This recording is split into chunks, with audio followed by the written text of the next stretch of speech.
ينبغي لنا أن نصلي عليه. اللهم صل على محمد النبي كما أمرتنا أن نصلي عليه وعلى آله وصحبه وسلم.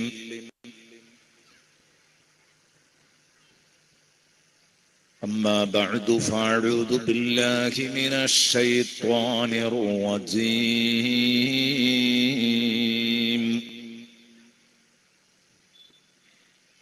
بسم الله الرحمن الرحيم.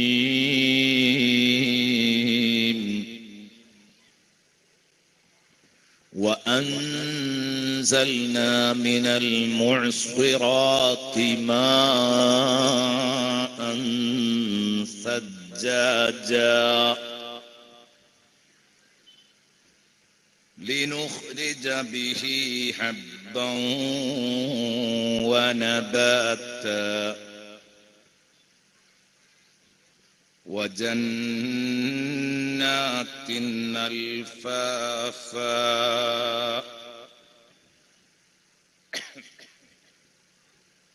صدق الله مولانا العظيم وصدق وبلغ رسوله النبي الكريم ونحن على ذلك من الشاهدين الشاكرين والحمد لله رب العالمين.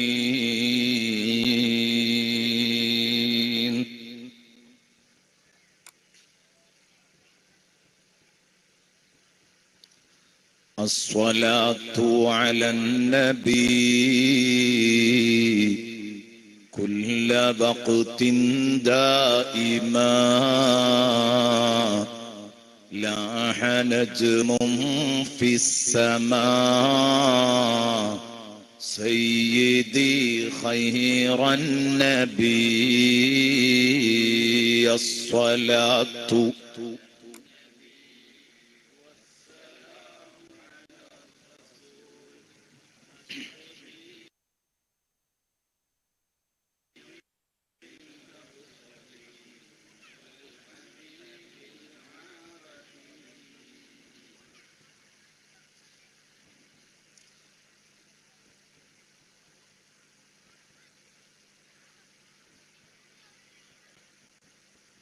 സർവാദരണീയരായ സഹോദരന്മാരെ, സഹോദരിമാരെ, ഉസ്താദുമാരെ, നേതാക്കളെ, അള്ളാഹുവിന്റെ മഹത്തായ അനുഗ്രഹത്താൽ സൂറത്തുൻ നബഇലെ 14, 15, 16 ആയത്തുകളാണ് ഇന്ന് നാം ചർച്ച ചെയ്യുന്നത്. അതിന് നാം നൽകിയിരിക്കുന്ന ഹെഡ്ലൈൻ, ഇന്ന് കൊടുത്തിരിക്കുന്ന തലവാചകം, ജലം അമൂല്യമാണ്, പാഴാക്കരുത്. വളരെ പ്രധാനപ്പെട്ട ഒരു സന്ദേശമാണിത്.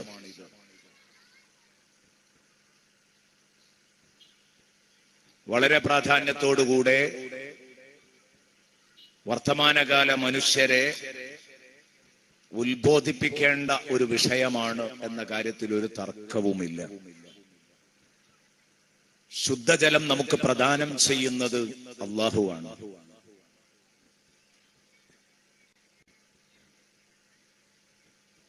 നമ്മൾ വെള്ളവുമായി ബന്ധപ്പെട്ട് ആകെ നടത്തുന്ന നമ്മുടെ ഭാഗത്തു നിന്നുള്ള അധ്വാനം എന്താണെന്ന് ചോദിച്ചാൽ, ഒന്ന്, അത് അല്പമൊക്കെ കുടിക്കുന്നു. ആവശ്യത്തിന് പലപ്പോഴും വെള്ളം കുടിക്കാറില്ല, അല്പം വെള്ളം കുടിക്കും. പിന്നെ നമ്മൾ വെള്ളവുമായി ബന്ധപ്പെട്ട് നമ്മുടെ വക ചെയ്യുന്ന പണി, ആ വെള്ളം മലിനമാക്കുകയും ആ വെള്ളം പാഴാക്കി കളയുകയും ചെയ്യുന്നതാണ് നമ്മുടെ വക നമ്മൾ നടത്തുന്ന ഒരു ഏർപ്പാട് എന്ന് ചുരുക്കി പറയാം. ഇവിടെയാണ് പടച്ച റബ്ബ് വെള്ളത്തെക്കുറിച്ച് വളരെ പ്രാധാന്യത്തോടു കൂടെയാണ് അല്ലാഹു തആല സംസാരിക്കുന്നത്. ചെറിയ സംഗതിയല്ല. സൂറത്തുൻ നബയിൽ വന്നപ്പം അങ്ങനെ ഒരായത്ത് അതിൽ വന്ന സമയത്ത് അങ്ങനെ ഒരു ഹെഡ്ലൈൻ ചർച്ചക്കെടുക്കാമെന്ന് തീരുമാനിച്ചതാണ്. ഇൻഷാ അല്ലാഹ് അതിനെ തുടർന്ന് തന്നെ മറ്റു ചില കാര്യങ്ങളും ആ ആയത്തിൽ കടന്നു വരുന്ന ചില കാര്യങ്ങളും നമ്മുടെ ചർച്ചയിലേക്ക് വരേണ്ടതുണ്ട്. 3 ആയത്തും ഇന്ന് ചർച്ച ചെയ്യണം. എങ്കിലേ നാളത്തെ വളരെ പ്രധാനപ്പെട്ട ആ വിഷയം, നല്ല വഴലാണ് നാളെ മുതൽ നമുക്ക് പറയാനുള്ളത്. ജീവിതത്തിൽ ഒരു മനുഷ്യന് എന്തെല്ലാം ഭാഗങ്ങളിൽ തിരുത്ത് പ്രഖ്യാപിക്കാനാകുമോ ആ തിരുത്ത് പ്രഖ്യാപിച്ച് നമുക്ക് മുന്നോട്ട് പോകാൻ കഴിയണം. അല്ലാഹു തൗഫീഖ് നൽകട്ടെ. വഅൻസൽനാ മിനൽ മുഅ്സിറാത്തി മാഅൻ സജ്ജാജ. ആദ്യ ആയത്തുകളുടെ നേരെ അർത്ഥതലങ്ങളൊന്ന് പറയാം. വഅൻസൽനാ, നാമാണ് ഇറക്കി തന്നത്. അല്ലാഹു പറയുന്നു നമ്മളാണ് ഇറക്കിയത്. മിനൽ മുഅ്സിറാത്തി, വെള്ളം ചുരത്താൻ കാത്തു നിൽക്കുന്ന മേഘക്കൂട്ടങ്ങളിൽ നിന്നും നമ്മളാണ് താഴേക്കിറക്കി തന്നത്. മാഅൻ സജ്ജാജ, മാഅൻ സജ്ജാജ, കുത്തിച്ചൊരിയുന്ന വെള്ളം മേഘപ്പാളികളിൽ നിന്നും താഴേക്കിറക്കിയത് നമ്മളാണ്. വഅൻസൽനാ മിനൽ മുഅ്സിറാത്തി മാഅൻ സജ്ജാജ. എന്തിനാണ് ഇത് ചെയ്തത്? ലിനുഖ്രിജ ബിഹി ഹബ്ബൻ വനബാതൻ വജന്നാതിൻ അൽഫാഫ. ആ വെള്ളത്തിന്റെ സാന്നിധ്യം വഴി ഭൂമിയിൽ വെള്ളമിറക്കി ആ വെള്ളത്തിന്റെ സാന്നിധ്യത്തിൽ നാം ഭൂമിയിൽ മുളപ്പിക്കാനാണ് ഹബ്ബൻ വനബാതൻ വജന്നാതിൻ അൽഫാഫ. മനുഷ്യന് തിന്നാനുള്ള ധാന്യം ഹബ്ബൻ വനബാതൻ, വനബാതൻ മറ്റു മൃഗങ്ങൾക്ക് തിന്നാനുള്ള ചെടികൾ മനുഷ്യനും അത് ഭക്ഷണമായി കഴിക്കും. മനുഷ്യനും അത് സസ്യ ബുക്കും കൂടെയാണ് മനുഷ്യൻ. അതുകൊണ്ട് സസ്യവും മനുഷ്യൻ കഴിക്കാറുണ്ട്. ഹബ്ബൻ വനബാതൻ വജന്നാതിൻ അൽഫാഫ. അതുപോലെ തന്നെ ഈ ഭൂമിയുടെ നിലനിൽപ്പിനാവശ്യമായ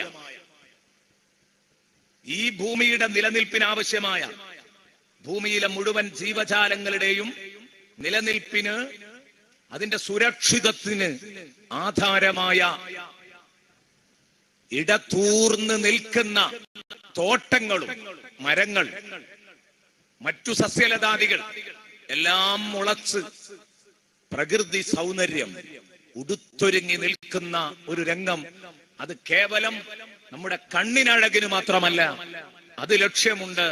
അതിനപ്പുറത്ത് നമുക്കെല്ലാവർക്കും അറിയാം, മരങ്ങളില്ലെങ്കിൽ ഇപ്പറഞ്ഞതൊന്നും ഇവിടെ നടക്കില്ല.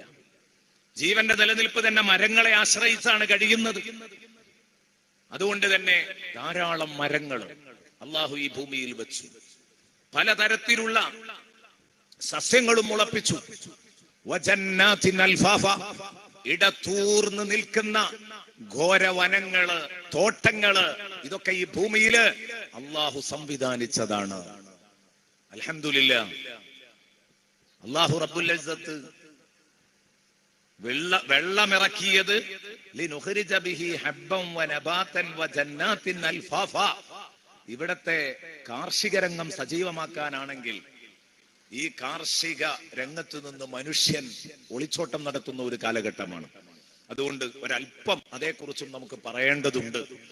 കാരണം ഈ പോക്ക് പോയാൽ നമ്മൾ വലിയ അപകടത്തിലേക്കാണ് പോകുന്നത്. അള്ളാഹു നമ്മെ കാക്കട്ടെ. വഅൻസൽനാ മിനൽ മുഅ്സിറാത്തി മാഅൻ സജ്ജാജ. നമ്മളാണ് വെള്ളം ചുരത്താൻ കാത്തു നിൽക്കുന്ന, അടുത്തു നിൽക്കുന്ന മേഘക്കൂട്ടങ്ങളിൽ നിന്നും കുത്തിച്ചൊരിയുന്ന വെള്ളത്തെ താഴെ ഇറക്കിയത്. വഅൻസൽനാ മിനൽ മുഅ്സിറാത്തി മാഅൻ സജ്ജാജ. മുഅ്സിറാത്ത് എന്ന് പറഞ്ഞ ആ അറബി പദത്തിന്റെ അർത്ഥം വെള്ളം ചുരത്താൻ കാത്തു നിൽക്കുന്ന മേഘക്കൂട്ടം എന്നാണ് ബഹുമാനപ്പെട്ട മുഫസ്സിറുകൾ വ്യാഖ്യാനിച്ചിട്ടുള്ളത്. മുഫസ്സിറുകൾ വ്യാഖ്യാനിച്ചത് അങ്ങനെയാണ്, മുഅ്സിറാത്ത്. അത് ആ പദവുമായി ബന്ധപ്പെട്ട ഒരു ചർച്ചയാണ്, ഞാൻ കൂടുതൽ കടന്നു പോകുന്നില്ല. മുഅ്സിറാത്ത്, ഇഷ്ടംപോലെ വെള്ളമുള്ള മേഘക്കൂട്ടങ്ങളെ, ആ മേഘക്കൂട്ടങ്ങളിൽ നിന്നും താഴേക്ക് കുത്തിച്ചൊരിയുന്ന വെള്ളം ഇറക്കി തന്നത് നമ്മളാണ്. മിനൽ മുഅ്സിറാത്തി മാഅൻ സജ്ജാജ. അവിടെ മേഘത്തിൽ നിന്ന് വെള്ളമിറക്കി. അല്ലാഹു തആല ചില ഭാഗത്തൊക്കെ മേഘം എന്ന് പറഞ്ഞിട്ടുണ്ട്, മേഘം എന്ന് പറഞ്ഞ് സഹാബ് എന്ന് പറഞ്ഞിട്ടുണ്ട്, സഹാബ്. എന്നാൽ ഇവിടെ മുഅ്സിർ എന്നോ മുഅ്സിറത്ത് എന്നോ പറയുന്നതിന് പകരം ബഹുവചനങ്ങളായിട്ട് മേഘങ്ങളിൽ നിന്നും നാം വെള്ളത്തെ താഴെ ഇറക്കി എന്ന് പറയുന്നിടത്താണ് നമ്മൾ അത്ഭുതത്തോടെ കാണേണ്ടത്. പ്രിയപ്പെട്ട സഹോദരങ്ങളെ, ഞാൻ കഴിഞ്ഞ ദിവസങ്ങളിൽ നിങ്ങളോട് പറഞ്ഞതുപോലെ മേഘങ്ങൾ രൂപപ്പെടുന്നത് എങ്ങനെയാണെന്ന് അറിയാത്തവര് ഈ കൂട്ടത്തിൽ ആരും ഉണ്ടാകില്ല. സൂര്യതാപഫലമായി, സൂര്യന്റെ ചൂടേറ്റിട്ട്, സൂര്യന്റെ ചൂട് നമ്മൾ ഇന്നലെ കേട്ടല്ലോ, ആ ചൂടേറ്റിട്ട് സമുദ്രങ്ങളിലെയും മറ്റു ജലാശയങ്ങളിലെയും ഒക്കെ വെള്ളങ്ങള് നീരാവിയായി മേലോട്ടുയരുകയാണ്. നീരാവിയായി മേലോട്ടുയർന്നു പോയി അവിടെ വെച്ച് മേഘങ്ങൾ രൂപപ്പെടുന്നു. ഇതറിയാത്തവരായി നമ്മുടെ കൂട്ടത്തിൽ ആരും ഉണ്ടാവില്ല. അന്തരീക്ഷത്തിലെ ഏറ്റവും താഴെ പാളിയായ ട്രോപ്പോസ്ഫിയർ എന്ന് പറയുന്ന ആ പാളിയുടെ ഭാഗത്താണ് മേഘങ്ങൾ സ്ഥിതി ചെയ്യുന്നത് എന്ന് ശാസ്ത്രം നമ്മെ പഠിപ്പിക്കുകയാണ്.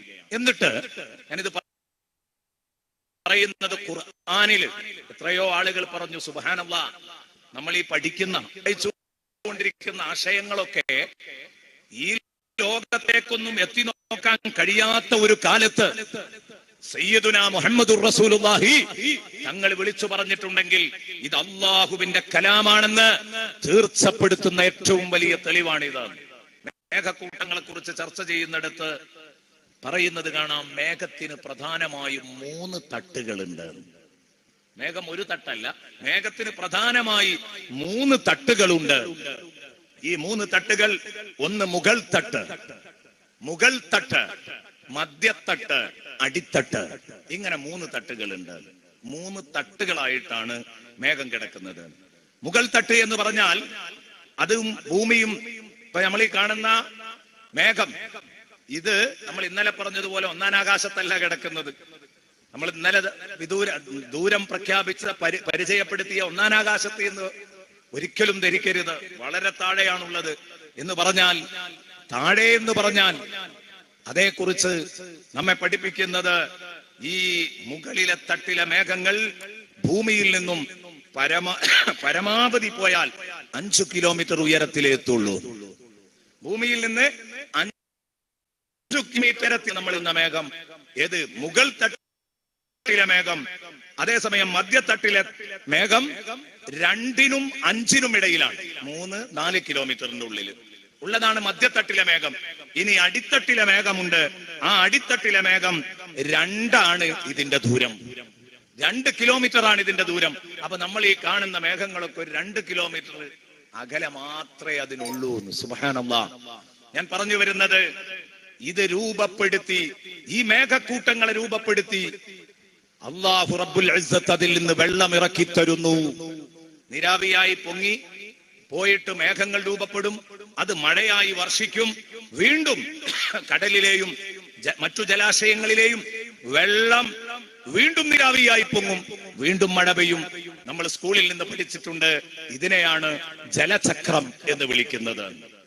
ഇതിനെയാണ് ജലചക്രം എന്ന്. നീരാവി മഴ കാർമേഘമാകുന്നു, വെള്ളം നീരാവിയാകുന്നു, നീരാവി വീണ്ടും മഴയാകുന്നു, വീണ്ടും വെള്ളമാകുന്നു, വെള്ളം വീണ്ടും നീരാവിയാകുന്നു, നീരാവി വീണ്ടും വെള്ളമാകുന്നു, വെള്ളം നീരാവി, നീരാവി വെള്ളം. ഈ കളി, ഇതിനെയാണ് നമ്മൾ ജലചക്രം എന്ന് വിളിക്കുന്നത്.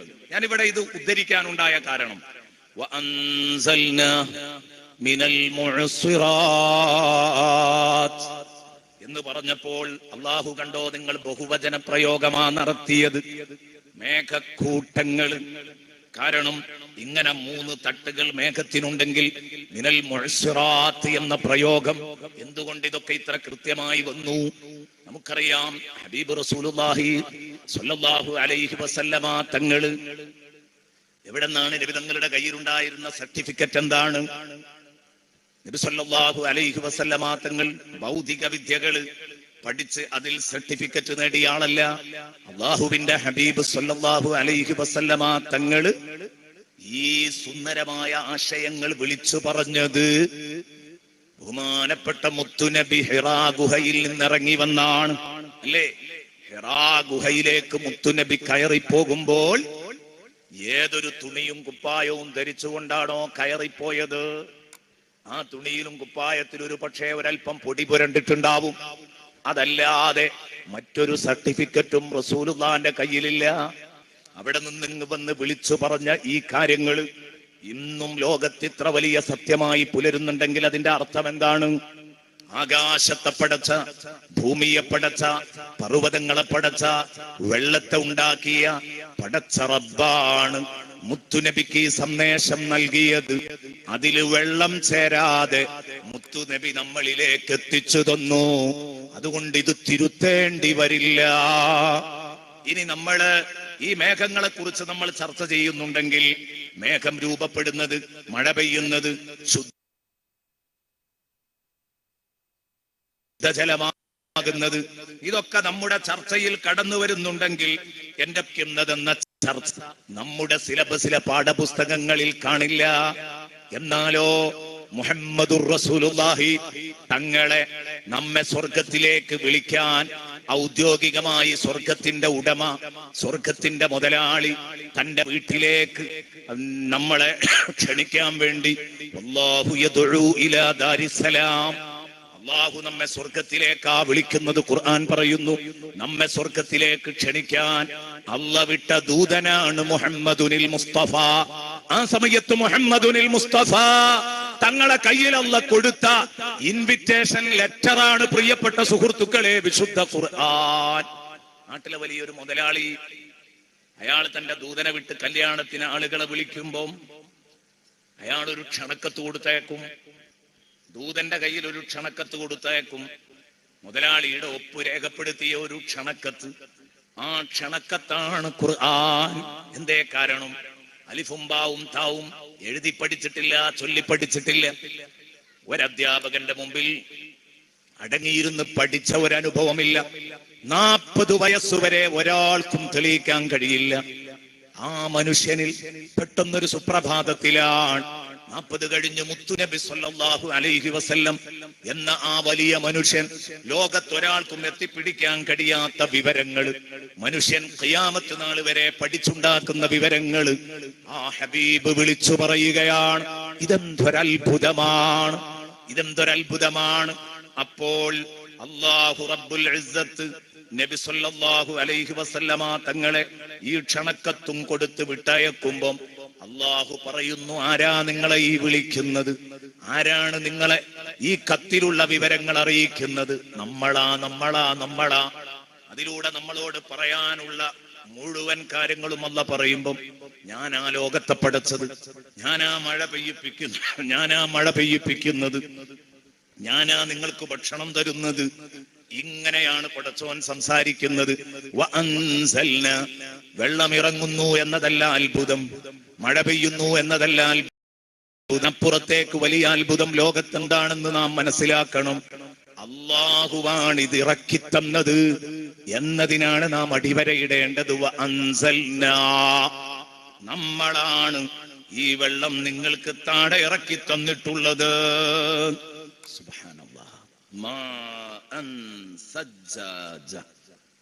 കുത്തിച്ചൊരിയുന്ന വെള്ളം നമ്മൾ ഇറക്കി തന്നു.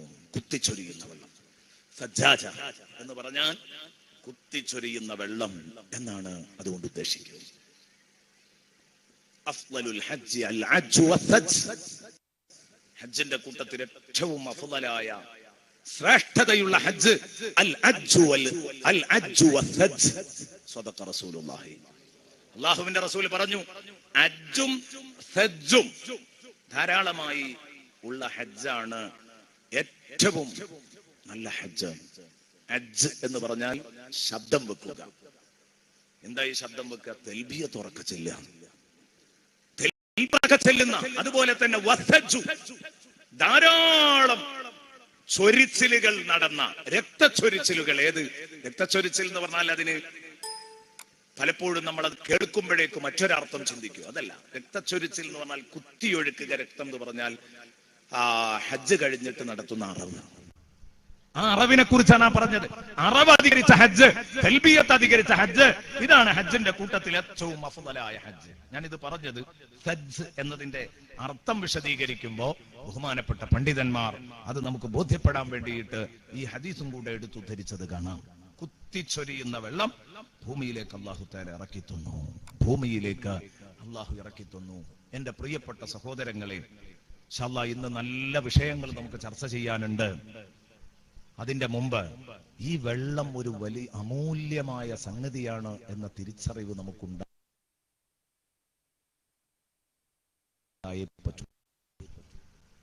ഉണ്ടായേ പറ്റൂ. നമ്മൾ പഠിച്ചിട്ടുണ്ടാവും അല്ലെ? 2 ഹൈഡ്രജനും 1 ഓക്സിജനും കൂടി ചേർന്നാണ് വെള്ളം ഉണ്ടാകുന്നത്. ഒന്ന് കത്തുന്ന വാതകമാണ്, മറ്റൊന്ന് കത്താൻ സഹായിക്കുന്ന വാതകമാണ്. ഇത് രണ്ടും കൂടെ കൂടിച്ചേരുമ്പോ വെള്ളം ഉണ്ടാവുന്നു. ഏത്?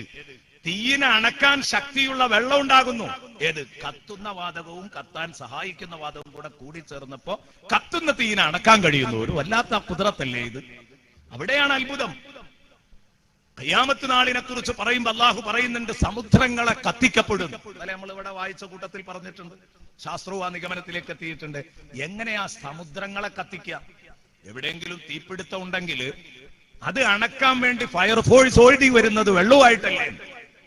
വെള്ളത്തിന് തീപിടിക്കോ? പെട്രോളിനേക്കാൾ കടുപ്പത്തിൽ വെള്ളത്തിന് തീപിടിക്കാൻ പോകുക. കാരണം എന്താ? ഇത് രണ്ടും, ഒന്ന് കത്തുന്ന വാതകമാണ്, ഒന്ന് കത്താൻ സഹായിക്കുന്ന വാതകമാണ്. ഇത് രണ്ടും ഒന്ന് വിഘടിപ്പിച്ചു കഴിഞ്ഞാൽ ഉടനെ കത്തിപ്പോകും. യാതൊരു സംശയവുമില്ല. ആ ഒരു ചെറിയ മണി ചെയ്യാനല്ലേ ഉള്ളൂ വെള്ളത്തിൽ നിന്ന്. അത് കൂട്ടിച്ചേർത്ത റബ്ബിന്, സംയോജിപ്പിച്ച റബ്ബിന് അത് വിഘടിപ്പിക്കാനുണ്ടോ പ്രയാസം? ഞാൻ പറഞ്ഞു വരുന്നത്, എന്റെ പ്രിയപ്പെട്ട സഹോദരങ്ങളെ, അത്ഭുതത്തോടെ ആലോചിക്കണം. വെള്ളം എന്നത് അള്ളാഹു നമുക്ക് ഒരുക്കി തന്ന വലിയ ഒരു നിഅമത്താണ്. ചെറിയ നിഅമത്തല്ല, വളരെ വലിയ നിഅമത്താണ് വെള്ളം എന്ന് പറയുന്നത്. ഈ വെള്ളത്തിന്റെ കാര്യത്തിൽ അള്ളാഹു നമ്മളെ വെല്ലുവിളിക്കുന്നത് കാണാം. അള്ളാഹു തആല നമ്മളെ വെല്ലുവിളിക്കണം. അഫറഅയ്തുമുൽ മാഅല്ലദീ തശ്റബൂൻ അഅൻതും അൻസൽതുമൂഹു മിനൽ മുസ്നി അം നഹ്നുൽ മുൻസിലൂൻ. ഓ മനുഷ്യരെ, ഞാനൊന്ന് ചോദിച്ചോട്ടെ. അല്ലാഹു പറയാണ്, അഫറഅയ്തും, നിങ്ങളൊന്ന് പറഞ്ഞു തരൂ, എന്നോടൊന്ന് പറഞ്ഞു തരൂ. അഫറഅയ്തും അൽ മാഅല്ലദീ തശ്റബൂൻ, നിങ്ങൾ കുടിച്ചുകൊണ്ടിരിക്കുന്ന വെള്ളത്തെ കുറിച്ച്, അല്ലെങ്കിൽ നിങ്ങൾ കുടിച്ചുകൊണ്ടിരിക്കുന്ന വെള്ളത്തെ കുറിച്ച് നിങ്ങൾ ചിന്തിച്ചിട്ടുണ്ടോ? ആ വെള്ളം നിങ്ങൾ കണ്ടിട്ടുണ്ടോ? ഈ അർത്ഥമൊക്കെ ഉണ്ട് അതിന്. അഫറഅയ്തുമുൽ മാഅല്ലദീ തശ്റബൂൻ, നിങ്ങൾ ആവശ്യത്തിന് കുടിച്ചുകൊണ്ടിരിക്കുന്ന വെള്ളമില്ലേ, ആ വെള്ളം അതേക്കുറിച്ച് നിങ്ങൾ ചിന്തിച്ചിട്ടുണ്ടോ? അഅൻതും അൻസൽതുമൂഹു മിനൽ മുസ്നി അം നഹ്നുൽ മുൻസിലൂൻ, ആ വെള്ളം മേഘപ്പാളികളിൽ നിന്നും താഴെ ഇറക്കിയത് നമ്മളാണോ അതോ നിങ്ങളാണോ? അള്ളാഹ്ക്ക് രണ്ടാരല്ല ആൻസറേ അറിയേണ്ടതുള്ളൂ. ശരിക്ക് പിടിച്ച് ശ്രദ്ധിക്കുക. ശരിക്ക് ചങ്കിന് പിടിച്ചിട്ടാ ചോദിക്കുന്നത്. അൻതും അൻസൽതുമൂഹു മിനൽ മുസ്നി അം നഹ്നുൽ മുൻസിലൂൻ, ഈ വെള്ളം മുകളിൽ നിന്ന് താഴെ ഇറക്കി തരുന്നത് നിങ്ങളാണോ നമ്മളാണോ? ഏത്? ചില മനുഷ്യന്മാര് പറയും ഞങ്ങളും അല്ല നീയും അല്ല. ആ വർത്താനം ഇവിടെ പറയണ്ട. നിങ്ങളാണെങ്കിൽ നിങ്ങളാന്ന് പറയാം. ആരാ പെയ്യിപ്പിക്കുന്നതെങ്കിൽ ആ പെയ്യിപ്പിക്കുന്ന ആളുടെ പേര് പറഞ്ഞാൽ മതി. കിട്ടില്ലേ? അറിയില്ലേ? നിങ്ങൾക്ക് ആളെ അറിയില്ലേ? ഞങ്ങളല്ല. പിന്നെ ലോകത്ത് മനുഷ്യരാരോ ആണോ? അല്ല. വേറെ ആരോ ആണോ?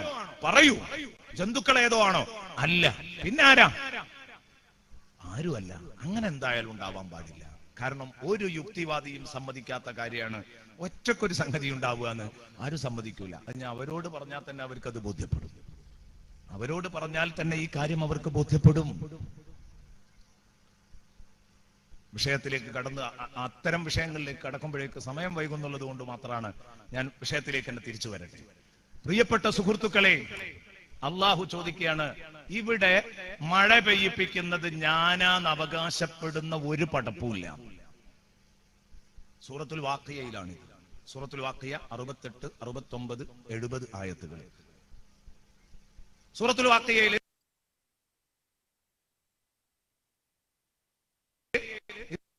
ഇതിന്റെ മുമ്പ് ഒരു വെല്ലുവിളിയുണ്ട്, ശേഷം ഒരു വെല്ലുവിളിയുണ്ട്. മൂന്നാമത്തത് തീയിനെ കുറിച്ചാണ്. മൂന്നാമത്തത് തീയിനെ കുറിച്ചാണ്. ഇത് മൂന്നും മനുഷ്യന്റെ അടിസ്ഥാന സൗകര്യമാണ്: ഭക്ഷണം, വെള്ളം, തീ. ഇതേക്കുറിച്ച് അള്ളാഹ് പറയാണ്, ഇത് നിങ്ങൾക്ക് ഉണ്ടാക്കി തന്നത് നമ്മളാണോ നിങ്ങളാണോ? മറുപടി പറയണം. അവിടെ കൃഷിയെ കുറിച്ച് പറയുന്നിടത്ത് അള്ളാഹു ചോദിക്കുന്നുണ്ട്, അഅൻതും തസ്റഊനഹു അം നഹ്നു സാരിഊൻ അഫറഅയ്തും മാ തഹ്റുസൂൻ. നിങ്ങൾ ഇറക്കുന്ന കൃഷിയെ കുറിച്ച് നിങ്ങളൊന്ന് ആലോചിക്കൂ. അഅൻതും തസ്റഊനഹു അം നഹ്നു സാരിഊൻ. അതിനെ മുളപ്പിക്കുന്നത്, അതിൽ പാലുറപ്പിക്കുന്നത്, വിത്തുണ്ടാക്കുന്നത്, പാലുറപ്പിക്കുന്നത്, കൊയ്യാൻ പ്രായത്തിലേക്ക് എത്തിച്ചു തരുന്നത്, ഇതൊക്കെ ഞാനാണോ നിങ്ങളാണോ? അവിടെ അള്ളാഹു എന്ത് പറഞ്ഞു? നിങ്ങൾ ഇറക്കുന്ന കൃഷി. തഹ്റുസൂൻ എന്ന് പറഞ്ഞാൽ പാടം ഉഴുതുമറിക്കുന്നത് നമ്മളാണ്, വെള്ളം ചേർക്കുന്നത് നമ്മളാണ്, വളം ചേർക്കുന്നത് നമ്മളാണ്, പാകുന്നത് നമ്മളാണ്, കള പറിക്കുന്നത് നമ്മളാണ്. നമ്മളെ പണി കുറെ ഉണ്ട്. അതൊക്കെ അള്ളാഹു കഴിവെന്നിട്ട് അത് വേറെ വിഷയം. പക്ഷെ അതൊന്നും അള്ളാഹ് അവകാശപ്പെടാൻ പറ്റില്ല. നിങ്ങളായിട്ട് ചെയ്യുന്നത് നിങ്ങൾ എന്നെ സമ്മതിച്ചു. മാ തഹ്റുസൂൻ. പക്ഷെ എന്റെ ചോദ്യം, അൻതും തസ്റഊനഹു അം നഹ്നു സാരിഊൻ. നിങ്ങൾ പാകിയ വിത്ത് നിങ്ങൾക്ക് മുളപ്പിക്കാൻ കഴിയുമോ? അങ്ങനെയാണെങ്കിൽ നമ്മൾ ഭൂമിന്റെ ഉള്ളിൽ വെച്ച ഒറ്റ വിത്ത് മുളക്കാതെ പോവില്ല. നമുക്കതിൽ വല്ല സ്വാധീനം ഉണ്ടായിരുന്നെങ്കിൽ. ഇല്ല എന്നുള്ളതിന്റെ തെളിവാണ്, നമ്മൾ വിത്ത് വിതച്ച് 2 ദിവസം കഴിഞ്ഞ് പാടത്തൊക്കെ പോയി നോക്കിയിട്ട് പറയും, പഴയ കാലത്തൊക്കെ മോഡം വിതക്കും ഇങ്ങോട്ട് ഇങ്ങനെ പോയി നോക്കിയിട്ട് ഇങ്ങനെ സങ്കടം പറയും, എന്തേ അറിയില്ല, ഈ തവണ 2-3 മൂലയിൽ കുറെ ശിക്ഷ മുളച്ചിട്ടുണ്ട്, ബാക്കിയുള്ളതൊന്നുമില്ല. ഞമ്മക്കൊരു സ്വാധീനമില്ല. അല്ലാഹു തആല എന്നാൽ അവിടെ നമ്മൾ ചെയ്യുന്ന ചില പണികൾ അത് നമ്മുടേതായി വകവെച്ചു തന്നു. എന്നിട്ട് അല്ലാഹു പറഞ്ഞു, ലൗ നശാഉ ലജഅൽനാഹു ഹുതാമ. നമ്മൾ ഉദ്ദേശിച്ചിരുന്നെങ്കിൽ ആ നെല്ലായി രൂപപ്പെടുന്നതിന്റെ മുമ്പ്, ഗോതമ്പായി രൂപപ്പെടുന്നതിന്റെ മുമ്പ്, ധാന്യങ്ങൾ ഉണ്ടാകുന്നതിന്റെ മുമ്പ് തന്നെ നമ്മൾ ഉദ്ദേശിച്ചിരുന്നുവെങ്കിൽ എന്തു ചെയ്യാൻ പറ്റുമായിരുന്നു? ലജഅൽനാഹു ഹുതാമ. അതിനെ ഉണക്കി കച്ചി തുരുമ്പാക്കി മാറ്റാൻ നമുക്ക് കഴിയുമായിരുന്നല്ലോ. അല്ലാഹു അല്ലെ, അത് മൂപ്പത്തുന്നതിനും ഉണക്കിക്കളയാൻ കഴിയില്ല. എത്ര വാഴ വെട്ടാനാവാതെ നശിച്ചു പോകുന്നു, എത്ര നെല്ല് കതിരിടാതെ ഉണങ്ങിപ്പോകുന്നു. അള്ളാഹു പറയാൻ ഞാൻ വിചാരിച്ചാ അങ്ങനെ ചെയ്യും. ഏതാവട്ടെ, ഇങ്ങനെയുള്ള ഒരു സ്വരം വെള്ളത്തെ കുറിച്ച് പറഞ്ഞപ്പോഴെല്ലാം, വെള്ളത്തെക്കുറിച്ച് പറഞ്ഞപ്പോ വെള്ളത്തിന് വേണ്ടി നമ്മൾ എന്തെങ്കിലും ഒന്ന് ചെയ്യുന്നുണ്ട് എന്ന് പറഞ്ഞിട്ടില്ല. നിങ്ങൾ കുടിക്കുന്ന വെള്ളം അത്രേ പറഞ്ഞുള്ളൂ. അഫറഅയ്തുമുൽ മാഅ അല്ലദീ തശ്റബൂൻ. കാരണം എന്താ? മഴ പെയ്യുന്നത് നീരാവി പൊങ്ങിപ്പോയിട്ട് മേഘക്കൂട്ടങ്ങൾ രൂപപ്പെട്ട് അതിൽ നിന്ന് മഴ വരികയാണ്. ചോദ്യം വരുന്നു, നീരാവി എവിടുന്നേ പൊങ്ങിയത്? കടലിൽ നിന്നും മറ്റു ജലാശയങ്ങളിൽ നിന്നും. ഈ കടല് നീ ഉണ്ടാക്കിയതാണോ? അല്ല. കടലിൽ നിന്ന് നീരാവി പൊങ്ങാൻ കാരണമായ സിറാജം വഹാജ എന്നിന്നലെ പരിചയപ്പെടുത്തിയ കത്തിജ്വലിക്കുന്ന വിളക്ക്, അതിന്റെ താപമാണ്, സൂര്യതാപമാണ് കടലിലെ വെള്ളത്തെ നീരാവിയാക്കിയതെങ്കിൽ ഈ സൂര്യനെ നീ സൃഷ്ടിച്ചതാണോ? അല്ല. പിന്നെന്താ നീ സൃഷ്ടിച്ചത്? മേഘങ്ങളെ ചുമന്നു കൊണ്ടുപോകുന്ന പൊങ്ങിയെടുത്ത് തന്നെ അങ്ങോട്ട് പെയ്താ പറ്റൂല അല്ലെ? പൊങ്ങുന്നത് കടലിൽ നിന്നാ. കടലിൽ തന്നെ പെയ്തിറങ്ങിയിട്ട് സംഗതി നടക്കൂല. അപ്പോ പൊങ്ങിയ മേഘത്തെ പിന്നെ കൊണ്ടുപോകണം. ആരാ കൊണ്ടുപോകുന്നത്? വരണ്ടുണങ്ങിയ ഭൂമിയിലേക്ക് ലക്ഷ്യം വെച്ച് അത് കൊണ്ടുപോകുന്നത് ആരാ? കാറ്റ. ആ കാറ്റിനെ നീ പടച്ചതാണോ? അല്ല. മറുപടി അത് തന്നെയാണ്. കാറ്റിനെ നീ പടച്ചതാണോ? അല്ല. ഒന്നിലും ഒന്നും അവകാശപ്പെടാനില്ല. വെള്ളത്തിന്റെ കാര്യത്തിൽ മനുഷ്യനായിട്ട് ചെയ്യുന്നത് അതെന്ത് ചെയ്യും? ഉഷാറായിട്ട് കുളു കുടിച്ചോളും അല്ലെ? വയറ് നിറച്ച് കുടിച്ചോളും. അല്ലദീ തശ്റബൂൻ. അതിന്റെ അപ്പുറം നിങ്ങൾ ഒന്നും ചെയ്യുന്നില്ല. എന്നിട്ട് അല്ലാഹു പറഞ്ഞു, ലൗ നശാഉ ജഅൽനാഹു ജാജ. നമ്മൾ ഉദ്ദേശിക്കുകയാണെങ്കിൽ ലൗ നശാഉ ജഅൽനാഹു ഉജാജ. ഈ വെള്ളത്തെ നമ്മൾ ഉദ്ദേശിക്കുകയാണെങ്കിൽ നല്ല ഉപ്പുരസമുള്ളതാക്കാൻ പറ്റുമായിരുന്നല്ലോ. അല്ലാഹു പറയുന്നു, കാരണം എവിടുന്ന് നീരാവി പൊങ്ങിയിട്ടാ മഴ പെയ്യുന്നത്? മറ്റു ജലാശയങ്ങളിൽ നിന്നൊക്കെ വരുന്നത് ചെറുതേ ഉള്ളൂ അല്ലേ? ലോകം മുഴുവനും കടലുകൊണ്ട് ചുറ്റിക്കിടക്കുകയാണ്. കടലുകൊണ്ട് ചുറ്റിക്കിടക്കുകയാണ്. ഭൂമിയുടെ 2/3 കൂടുതൽ, 2/3 വെള്ളത്താൽ ചുറ്റപ്പെട്ടതാണ്. വെള്ളത്താൽ ചുറ്റപ്പെട്ട് കിടക്കുകയാണ്. അതുകൊണ്ടാണ് ഭൂമിയെ ജലഗ്രഹം എന്ന് വിളിക്കുന്നത്. ബഹിരാകാശ സഞ്ചാരികൾ മുകളിൽ പോയി ഭൂമിയുടെ ഫോട്ടോ എടുക്കുമ്പോഴാണ് ഭൂമി നീലഗോളമാണെന്ന് അവർ പറഞ്ഞത്. കാരണം വെള്ളത്തിൽ മൂടിക്കിടക്കുന്നത് അപ്പോഴാ കാണുക. കാരണം 70%, 70.8% ഭൂമിയുടെ 70.8% വെള്ളമാണ്. സുബ്ഹാനല്ലാഹ്. എന്തിനാണ് ഇങ്ങനെ വെള്ളത്തിൽ മുക്കി വെച്ചത്? വളരെ കുറഞ്ഞ ഭാഗം മാത്രമല്ലേ വെള്ളമില്ലാത്ത കരയുള്ളൂ. സത്യത്തില് കര ഇങ്ങനെയും വെള്ളം കുറച്ചുവാക്കിക്കൂടായിരുന്നോ എന്ന്?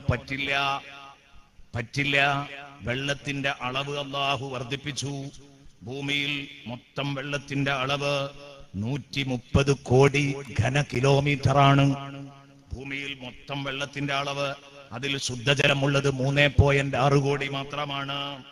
സുബ്ഹാന മൻ ജല്ല ജലാലു. 3% മാത്രമേ ഉള്ളൂ എന്നർത്ഥം. കഴിഞ്ഞില്ല. ഈ കണക്കിൽ, ഈ ശുദ്ധജലത്തിന്റെ കണക്കിൽ ഹിമജലങ്ങൾ പെടും.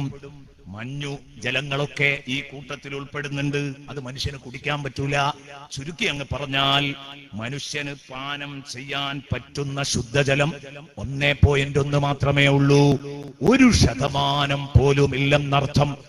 ആകെ വെള്ളത്തിന്റെ 1% പോലും മനുഷ്യന് കുടിക്കാൻ ഉതകുന്ന ശുദ്ധജലം ഇവിടെ ഇല്ല. സുബ്ഹാന മൻ ജല്ല ജലാലു. എന്തേ അല്ലാഹു ഇങ്ങനെ വെള്ളത്തെ വിശാലമാക്കി വെച്ചു? കടലുകൾ വിശാലമാണ്, കര വളരെ കൊച്ചു കര മാത്രം. ഇതിനൊരു കാരണമുണ്ട്. ഞാൻ സാധാരണക്കാർക്ക് തിരിയുന്ന രൂപത്തിൽ പറയാം. ഞാനിത് സൂറത്തു തൂർ മുമ്പൊരിക്കൽ അവതരിപ്പിച്ചിരുന്നു. അന്നാണ് ആ രഹസ്യം വായിച്ചത്. എന്താണത്? അല്ലാഹു തആല ചെറിയ സ്ഥലമാണ് വെള്ളം വെച്ചിരുന്നതെങ്കിൽ ഇവിടത്തേക്ക്, ഈ കരയിലേക്ക് മതിയായ ശുദ്ധജലം പെയ്തിറങ്ങില്ലായിരുന്നു. ഉറപ്പല്ലേ? എന്ന് പറഞ്ഞാൽ വെള്ളത്തിന്റെ പ്രതലം കൂടണം, ജലോപരിതലം പരപ്പ് കൂടണം. അപ്പോഴാണ് കൂടുതൽ നീരാവി പൊങ്ങുക. ഉദാഹരണം പറഞ്ഞാൽ, ഒരു ഗ്ലാസ് വെള്ളം ഇവിടെ വെച്ചിട്ട് നമ്മൾ പോയാലും, രാവിലെ വെച്ച് വൈകുന്നേരം വന്നു, അതിൽ വളരെ ചെറിയ ഒരു ഭാഗം മാത്രമേ മേലോട്ട് പോയിട്ടുണ്ടാവുള്ളൂ. കാരണം ഗ്ലാസിന്റെ ഉള്ളിലെ പരപ്പ് കുറവാണ്. അതിന്റെ ഉള്ളിൽ നിന്ന് പൊങ്ങുന്നതേ പൊങ്ങുള്ളൂ. നേരെ മറിച്ച് ഈ ഗ്ലാസ്സിലെ വെള്ളം ഒരു പരന്ന പാത്രത്തിൽ ഒഴിച്ചു വെച്ചിട്ട്, ഒരു ബിരിയാണി ചെമ്പിൽ ആ ഗ്ലാസ്സിലെ വെള്ളം അങ്ങോട്ട് ഒഴിച്ചു വെച്ചിട്ട്, അല്ലെങ്കിൽ 2 ഗ്ലാസ് വെള്ളം ഒഴിച്ചു വെച്ചിട്ട് ഒന്നങ്ങോട്ട് കറക്കിയിട്ട് നമ്മൾ കയറിപ്പോയാൽ 2 മണിക്കൂർ കഴിഞ്ഞ് വരുമ്പോഴേക്ക് ഇത് മുഴുവൻ പറ്റിയിട്ടുണ്ടാവും. കാരണം എന്താ? പരപ്പ് കൂടണം.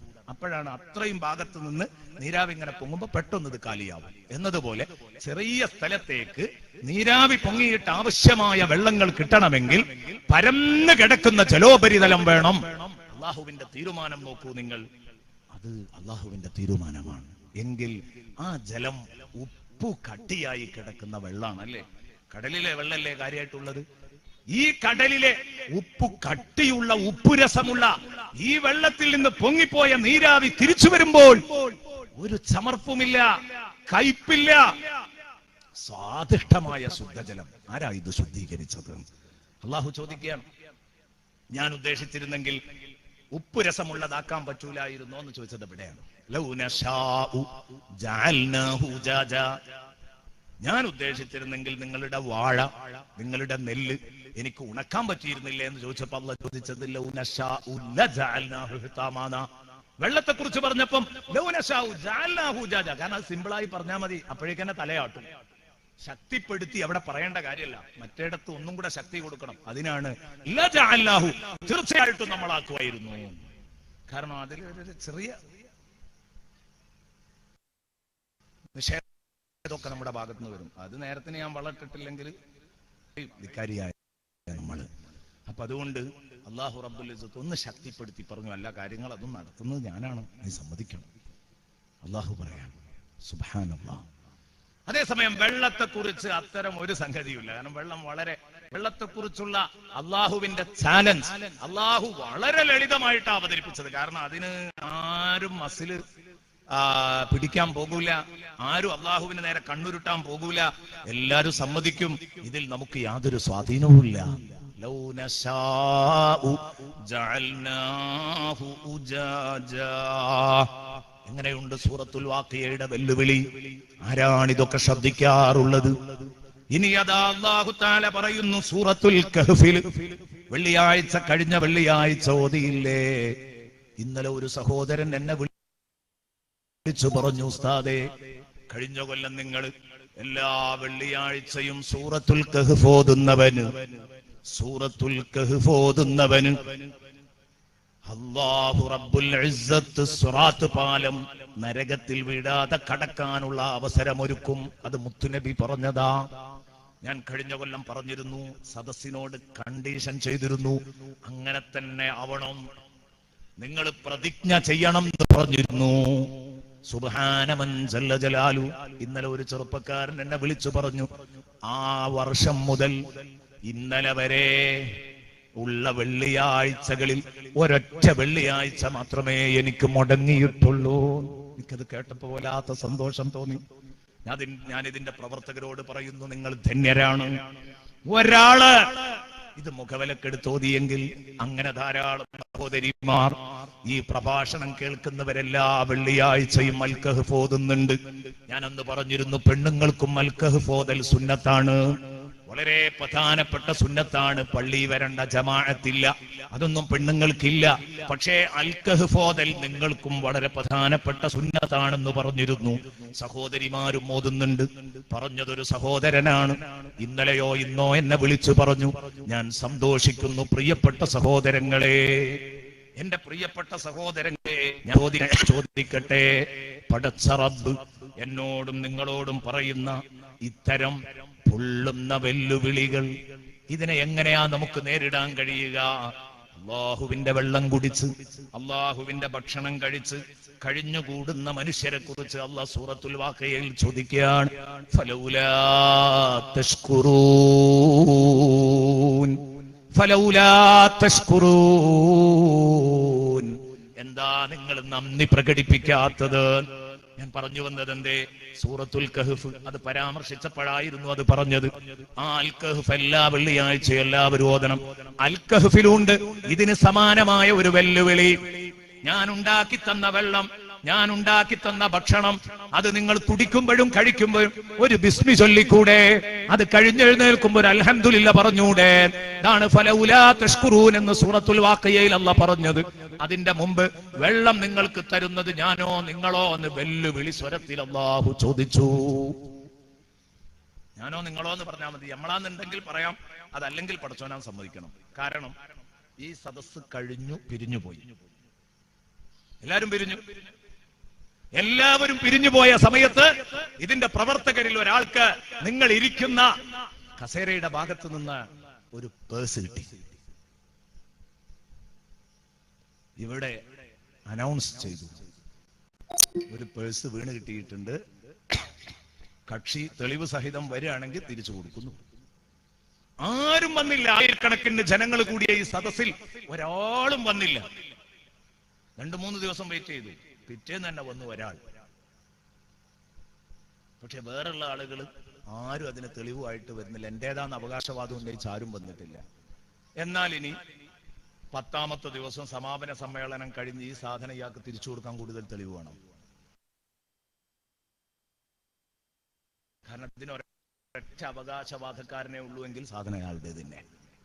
സാധന വെള്ളം തന്നതിൽ, ലോകത്തെ സൃഷ്ടിച്ചതിൽ, ആകാശം ഉണ്ടാക്കിയതിൽ, കാരണം ഇവിടുത്തെ ഒരു നിരീശ്വരവാദി യുക്തിവാദിയും പറയുന്നില്ല ഞാനാണ്, പക്ഷേ അള്ളാഹു പറയുന്നുണ്ട് ഞാനാണ്. ആ സ്ഥിതിക്ക് മറ്റാരും അതിൽ കൈകടത്താൻ വരാത്തത് കൊണ്ട് ബുദ്ധി അത് സമ്മതിക്കല. അതുകൊണ്ടാണ് അള്ളാഹു തആല അങ്ങനെ ടൈറ്റാക്കി പറഞ്ഞത്. അൻതും അൻസൽതുമൂഹു മിനൽ മുസ്നി അം നഹ്നുൽ മുൻസലൂൻ. നിങ്ങളോ നമ്മളോ, അത് രണ്ടും അല്ലാത്ത ആളുകൾ കണ്ടെത്തണ്ടാവും. ഉണ്ടെങ്കിൽ പറയാം, അത് ഞങ്ങളും അല്ല നീയും അല്ല, ആരാ ഞങ്ങൾക്കറിയൂല എന്നാ വർത്താനം പറയാൻ പാടില്ല. ലോകത്തൊരാളും ഇത്ര കുറ്റമറ്റ രീതിയിൽ ഒരു സംവിധാനം ഉണ്ടാക്കിയിട്ട് ഇങ്ങനെ കുറ്റമറ്റ രീതിയിൽ ഒരു സംവിധാനം ഉണ്ടാക്കിയിട്ട്, മഹാപ്രപഞ്ചം എന്ന ഈ സംവിധാനം ഇവിടെ ഉണ്ടാക്കിയിട്ട് അതിന്റെ അവകാശവാദവുമായി രംഗത്ത് വന്നിട്ടില്ലെങ്കിൽ ആ അവകാശവാദവുമായിട്ട് വന്ന എനിക്ക് തന്നെ വകവെച്ചു തരുക. ഇതാണ് അള്ളാഹുവിന്റെ ശൈലി. ഏതാവട്ടെ, ഞാൻ പറഞ്ഞു വരുന്നത്, അള്ളാഹു തആല വെല്ലുവിളിച്ചു. സൂറത്തുൽ കഹ്ഫിലും വെല്ലുവിളിക്കുന്നുണ്ട്. അങ്ങോട്ട് എത്തിയില്ല, അതാ പറഞ്ഞു വന്നിരുന്നത്. സൂറത്തുൽ കഹ്ഫിൽ എന്താ ചോദിക്കുന്നത്? ഔ യുസ്ബിഹ മാഉഹാ ഗൗറാ ഫലൻ തസ്തതിഅ ലഹു തലബാ. ഭൂമിയിലുള്ള വെള്ളം നമ്മൾ വറ്റിച്ചു കളയുകയാണെങ്കിൽ, ഭൂമിയിലെ വെള്ളം വറ്റിയാൽ, ഔ യുസ്ബിഹ മാഉഹാ ഗൗറാ, വെള്ളം താഴോട്ട് താഴ്ന്നു പോയാൽ, ഭൂഗർഭജലം താഴോട്ട് താഴ്ന്നു പോവുകയാണെങ്കിൽ, ഫലൻ തസ്തതിഅ ലഹു തലബാ, ആ വെള്ളം തേടിപ്പിടിക്കാൻ നിനക്ക് സാധ്യമല്ല എന്ന് പറഞ്ഞാൽ കൊയലടിച്ചാലും തോൽക്കും. ചിലപ്പോൾ കൊയലടിച്ചിട്ട് തോൽക്കാറില്ലേ, വെള്ളം കിട്ടുന്നില്ല എന്ന് പറഞ്ഞിട്ട്. അതെന്താ കാരണം? ഔ യുസ്ബിഹ മാഉഹാ ഗൗറൻ ഫലൻ തസ്തതിഅ ലഹു തലബാ. ചില മേഖലയിൽ അള്ളാഹു ഇത് കാണിച്ചു തരും. നമ്മൾ കൊയലടിച്ചാൽ പോലും വെള്ളം കിട്ടൂല. അള്ളാഹു തആല ഭൂമിയിൽ ഇത് നിക്ഷേപിക്കണ്ടെന്നാണ് കരുതുകയാണെങ്കിൽ, താഴോട്ടാണ് ഇറക്കാൻ വിചാരിച്ച ആർക്കത് തേടിപ്പിടിക്കാൻ കഴിയാം? ഭൂമിയുടെ ആഴം എത്രയാണ്? നമുക്ക് എടുക്കാൻ കഴിയും? ഒരു നിശ്ചിത അളവിൽ അള്ളാഹു കൊണ്ടുപോയി വെച്ചു. 5 കോല് കുഴിച്ചാൽ, 6 കോല് കുഴിച്ചാൽ, 10 കോല് കുഴിച്ചാൽ, 20 കോല് കുഴിച്ചാൽ, ഓരോരുത്തരുടെയും വീട്ടുമുറ്റത്ത് കിണറുണ്ട്. ആ കിണർ കുഴിച്ചാൽ വെള്ളമുണ്ട്. ആരാണ് ഇതിന്റെ ഉള്ളിലേക്ക് കൊണ്ടുപോയി വെച്ചത്? ഭൂഗർഭജലം. ഭൂഗർഭജലം. എന്തിനങ്ങനെ ഒരു സംവിധാനം വെറും പുഴയിലും നദികളിലും സമുദ്രങ്ങളിലും മാത്രം ഒതുക്കി വെച്ചൂടായിരുന്നോ? അങ്ങനെ ഒതുക്കി വെച്ചാൽ മുറ്റത്ത് വെള്ളം കിട്ടൂല. മാത്രമല്ല, ഈ വലിയ നാശങ്ങളും അടിപിടികളും സമരങ്ങളും ഒക്കെ നടക്കുമ്പോൾ ഭൂഗർഭജലം, ആ ഭൂഗർഭജലം ഏറ്റവും വലിയ സ്വത്താണ്. അല്ലാഹു തആല പറയുന്നു, ഭൂഗർഭജലം ഒരുക്കിയത് നമ്മളാണ്. ഇൻഷാ അല്ലാഹ് അതിലേക്ക് വരുന്നുണ്ട്. അതിന്റെ മുമ്പ് ഈ ആയത്തിന്റെ അർത്ഥം ഒന്ന് പറയട്ടെ. ഔ യുസ്ബിഹ മാഉഹാ ഗൗറൻ ഫലൻ തസ്തതിഅ ലഹു തലബാ. ആ വെള്ളം തേടി അന്വേഷിക്കാൻ നിനക്ക് കഴിയില്ല.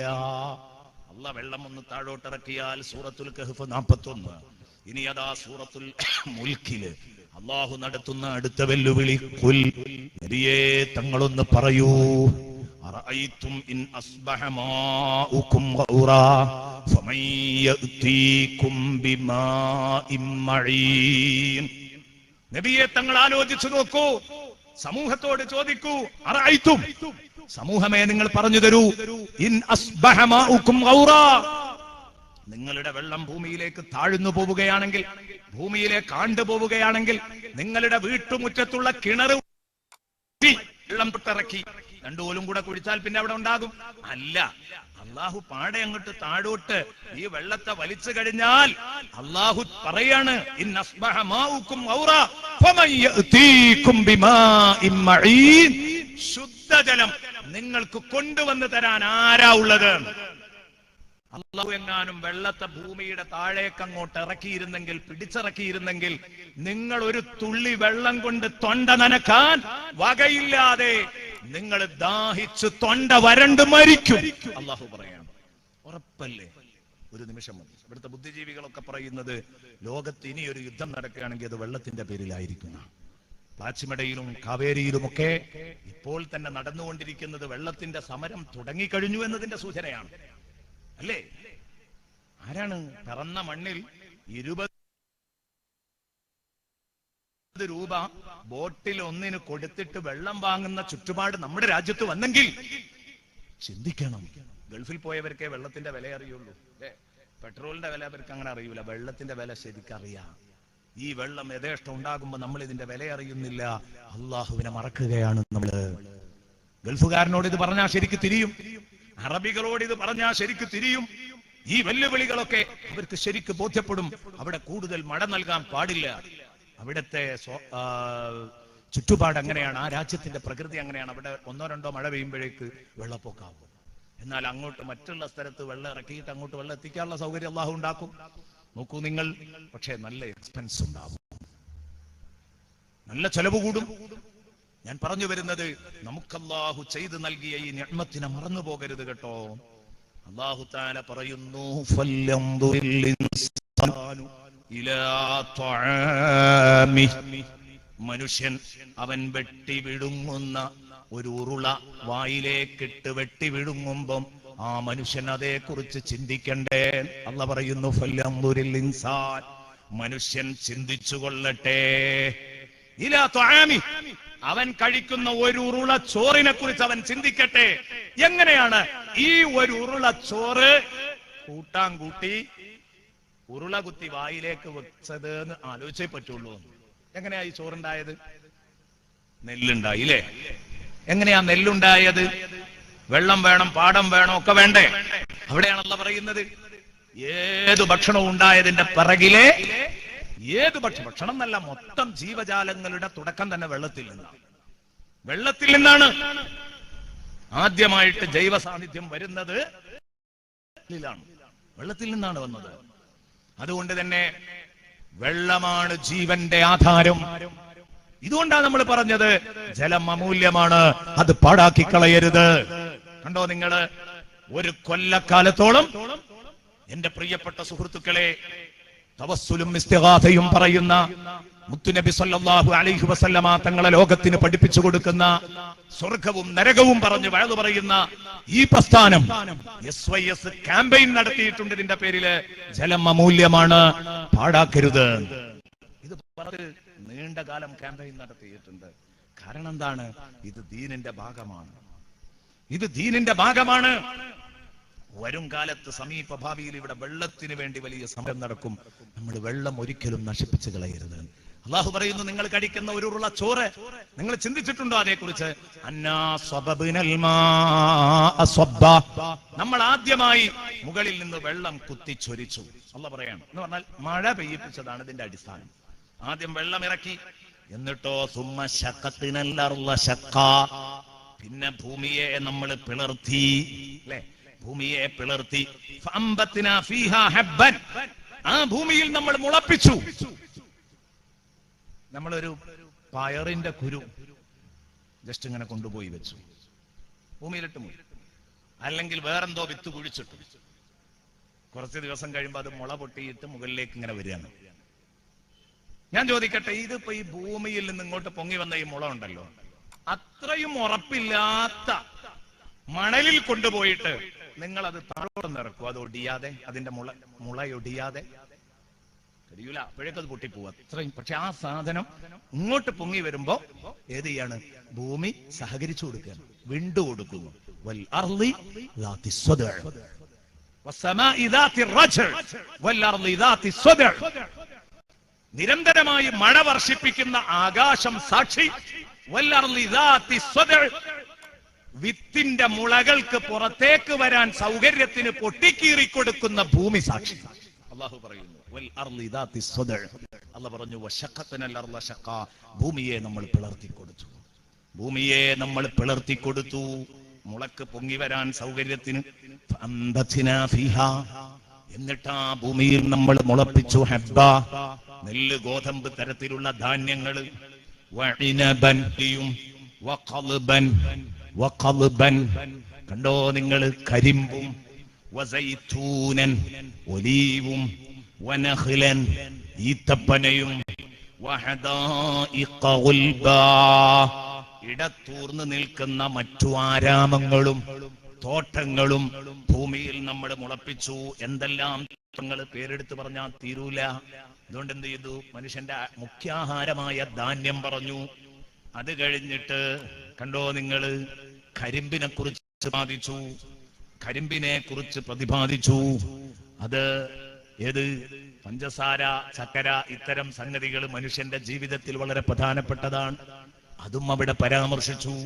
അത് കഴിഞ്ഞതിന്റെ ശേഷം എണ്ണ മനുഷ്യന്റെ ജീവിതത്തിൽ വളരെ പ്രധാനപ്പെട്ടതാ, സൈത്തൂനും പറഞ്ഞു. പിന്നീട് ഇനബും നഖ്ലും ഒക്കെ പറഞ്ഞു, മുന്തിരിയും കാരക്കയും ഒക്കെ പറഞ്ഞു, ഫ്രൂട്ട്സും പരാമർശിച്ചു. ഇനി അതിൽ പെട്ടുപോകാത്തത് ഉണ്ടാകരുത് എന്ന് കരുതിയിട്ട് വഹദായിക ഗുൽബൻ വഫാകിഹത്തൻ മൊത്തം അങ്ങ് അത് അതിനുശേഷം പറഞ്ഞു അബ്ബും നൽകി. ഈ അബ്ബ് എന്ന് പറഞ്ഞതിന്റെ അർത്ഥം എന്താണ്?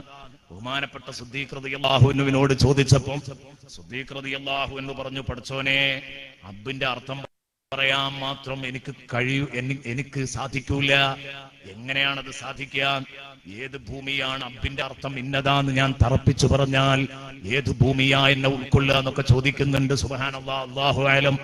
എന്താണാവോ? ഏതായാലും അബ്ബ് എന്നതിന് മഹാന്മാർ കൊടുത്ത വ്യാഖ്യാനങ്ങളെ ഉറപ്പിച്ചു പറയാൻ പറ്റാത്ത ഒരു സംഗതിയാണ്. മഹാന്മാർ കൊടുത്ത വ്യാഖ്യാനങ്ങളിൽ ഒന്ന് വൈക്കോൽ എന്ന അർത്ഥമാണ്. വൈക്കോൽ. അപ്പൊ എന്ത് ചെയ്തു? ഇവിടുത്തെ മൃഗങ്ങളുടെ ഭക്ഷണവും ആ കൂട്ടത്തിൽ പരാമർശിച്ചു. അതുപോലെ തന്നെ വൈക്കോല് മനുഷ്യന്റെയും ഉപകാരത്തിനുള്ളതാണ്. അപ്പൊ ആ നിലക്കൊക്കെ അതൊക്കെ അങ്ങ് പരാമർശിച്ചു.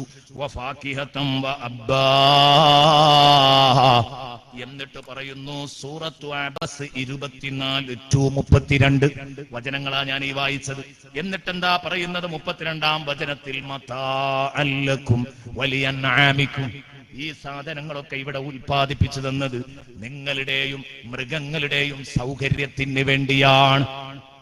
നിങ്ങളുടെയും മൃഗങ്ങളുടെയും സൗകര്യത്തിന് വേണ്ടിയാണ് കേട്ടോ അല്ലാഹു ഉൽപ്പാദിപ്പിച്ചു തന്നത്. അപ്പോൾ ഈ ജലത്തെ കുറിച്ച് പറയുമ്പം, വെള്ളം എന്ന അമൂല്യമായ വസ്തുവിനെ കുറിച്ച് പറയുമ്പോൾ അല്ലാഹ് അതിന് കാരണമായി പറഞ്ഞതിൽ നുഖ്രിജ ബിഹി ഹബ്ബൻ വനബാതൻ വജന്നാതിൻ അൽഫാഫാ. സുബ്ഹാനല്ലാഹ്. നമ്മുടെ സൂറത്തു അമ്മയിലെ സൂറത്തു നബയിലെ വളരെ പ്രധാനപ്പെട്ട 2 ആയത്തുകൾ അതാണ്. അതുകൊണ്ട് കൃഷിയാണ് വെള്ളമിറക്കിയതിന്റെ പ്രധാന ലക്ഷ്യമെങ്കിൽ ഈ കാർഷിക രംഗത്ത് നിന്ന് ഒരിക്കലും മുസ്ലിമീങ്ങൾ തിരിഞ്ഞോടാൻ പറ്റില്ല. തമിഴൻ നമുക്ക് ഭക്ഷണം തരൽ അവസാനിപ്പിച്ചാൽ, എന്റെ പ്രിയപ്പെട്ട സുഹൃത്തുക്കളെ, നമ്മൾ പട്ടിണി കിടന്ന് മരിക്കുന്നിടത്തേക്ക് കാര്യമെത്തുന്നുണ്ട്. കാരണം ആരും കൃഷി ചെയ്യാൻ തയ്യാറല്ല. ഞാൻ പറയുന്നു സഹോദരിമാരെ, ചെടിയുണ്ടാക്കാൻ താല്പര്യമുള്ള കുറെ സഹോദരിമാരുണ്ട്. നേരം വെളുത്ത് വൈകുന്നേരം വരെ ഇത് നനച്ചും നോക്കിയൊക്കെ ഇങ്ങനെ കൊണ്ടു നടക്കുന്നവർ. ഒരാചാര്യൊരിക്കൽ ഞാൻ ഇതേക്കുറിച്ച് എവിടെയോ ഒരു ക്ലാസ്സിൽ പറഞ്ഞപ്പോ പറഞ്ഞു, ഉസ്താദെ, എന്റെ വീട്ടിലൊക്കെ നേരം വെളുത്താൽ വൈകുന്നേരം ആവോളും എന്റെ ഭാര്യയും മക്കളൊക്കെ ഈ ചെടിന്റെ പിന്നാലെ ഇങ്ങനെ നടന്നത്. വേണ്ടാന്നല്ല, നല്ലത് തന്നെയാണ്. പക്ഷേ അദ്ദേഹം പറയാൻ, ഞാനൊരു വീട്ടിൽ ചെന്നപ്പോ കണ്ട കാഴ്ച, ചെടികൾക്ക് പകരം തക്കാളിയും മുളകും ഒക്കെ വെച്ചിട്ട്, വെണ്ടയൊക്കെ വെച്ചിട്ട്, അതിങ്ങനെ നല്ല ഒതുക്കി വെച്ചിട്ട് അത് സംവിധാനിച്ചത് കണ്ടപ്പോ എനിക്ക് തോന്നി, എന്റെ പുരയിലെ പെണ്ണുങ്ങളെ ഭ്രാന്ത് ഇതായിരുന്നെങ്കിൽ ഒരു കാര്യമായിരുന്നല്ലോ. മായല്ലാത്ത ഭക്ഷണം കഴിക്കായിരുന്നു. അടുക്കളത്തോട്ടെങ്കിലും ഉണ്ടാക്കിയിട്ട് എന്റെ പ്രിയപ്പെട്ട സഹോദരിമാരെ നമ്മൾ മാതൃകയാവണം. കാരണം കൃഷി നടത്തുന്നതിന്റെ പ്രതിഫലം എത്രയാണ്. സുബ്ഹാനല്ലാഹ്. കുറെ കർഷകരുണ്ടാകും എന്റെ സദസ്സിൽ. കൃഷിയോട് താല്പര്യമുള്ള സഹോദരിമാരുണ്ടാവും. എന്തെങ്കിലും ഒന്ന് കുഴിച്ചിടണം, ഉണ്ടാക്കണം എന്ന് നിയ്യത്ത്. അവർക്ക് വേണ്ടി പറയാൻ, ഈ ഭൂമി ലോകത്ത് മനുഷ്യൻ ചെയ്യുന്ന പണികളിൽ ഏറ്റവും ഉത്തമമായ പണി ഏതാ? ഫത്ഹുൽ മുഈൻ ഓതാത്തവർ വളരെ ചുരുക്കമായിരിക്കും പഴയകാല ആളുകളിൽ. എങ്കിൽ ആ ഫത്ഹുൽ മുഈനിൽ വരെ പറയുന്നത് കാണാം,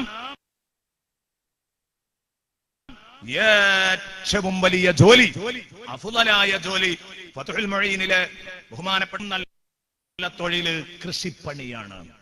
നമുക്കോ കർഷകന്റെ അടുക്ക് പുരണ്ട വസ്ത്രം കണ്ടാൽ തന്നെ ചടപ്പ് അല്ലേ? കർഷകന്റെ സംസ്കാരങ്ങളൊക്കെ കാണുമ്പോൾ നമുക്ക് വിഷമം തോന്നും, നമുക്ക് അറപ്പ് തോന്നും. ഇന്നത്തെ മക്കൾക്ക് അത് ഉൾക്കൊള്ളാൻ കഴിയില്ല. എന്നും കൊയ്ത്തും മതിയും അങ്ങനത്തെ വീട്ടിലൊന്നും നിൽക്കാൻ ഇന്നത്തെ പെൺകുട്ടികൾക്ക് കഴിയില്ല അല്ലെ? പണ്ടൊക്കെ അങ്ങനത്തെ വീട് നോക്കിയിട്ട് വൈക്കോലുണ്ട് നോക്കിയിട്ടായിരുന്നു കെട്ടിച്ചിരുന്നത്. ഇന്നലെ ഇന്ന് അതില്ലാത്ത വീട് ഏതാന്നാ നോക്കുന്നത്. കാരണം എന്താ? അതൊന്നും ആർക്കും ഇഷ്ടമല്ല. ജോലികളുടെ കൂട്ടത്തിൽ ഏറ്റവും പ്രധാനപ്പെട്ട ജോലി കൃഷിയാണ്, കൃഷിപ്പണിയാണ്. അഫ്ളലുൽ മകാസിബി അസ്സിറാഅ സുമ്മ സിനാഅ. അത് കഴിഞ്ഞാൽ കൈത്തൊഴിലാണ്. കൈത്തൊഴിൽ എന്തെങ്കിലും സ്വന്തം കരങ്ങളെ കൊണ്ട് അധ്വാനിച്ച് തിന്നുക. എന്തിനാ പ്രിയപ്പെട്ട സുഹൃത്തുക്കളെ? ഇവിടെ പടവിന് പോകുന്ന സുഹൃത്തുക്കൾ ഉണ്ടാകും. അതുപോലെ തന്നെ മറ്റു പല നിലക്കും കൈത്തൊഴിലെടുത്ത് ജീവിക്കുന്ന കുറെ ആളുകൾ ഉണ്ടാവും. അവർക്കൊക്കെ പ്രേരണയാണ് 2ാം സ്റ്റെപ്പില് കൈത്തൊഴിലാണല്ലോ. 1 കൃഷി, 2 കൈത്തൊഴിൽ, 3 ശ്രദ്ധിക്കണം.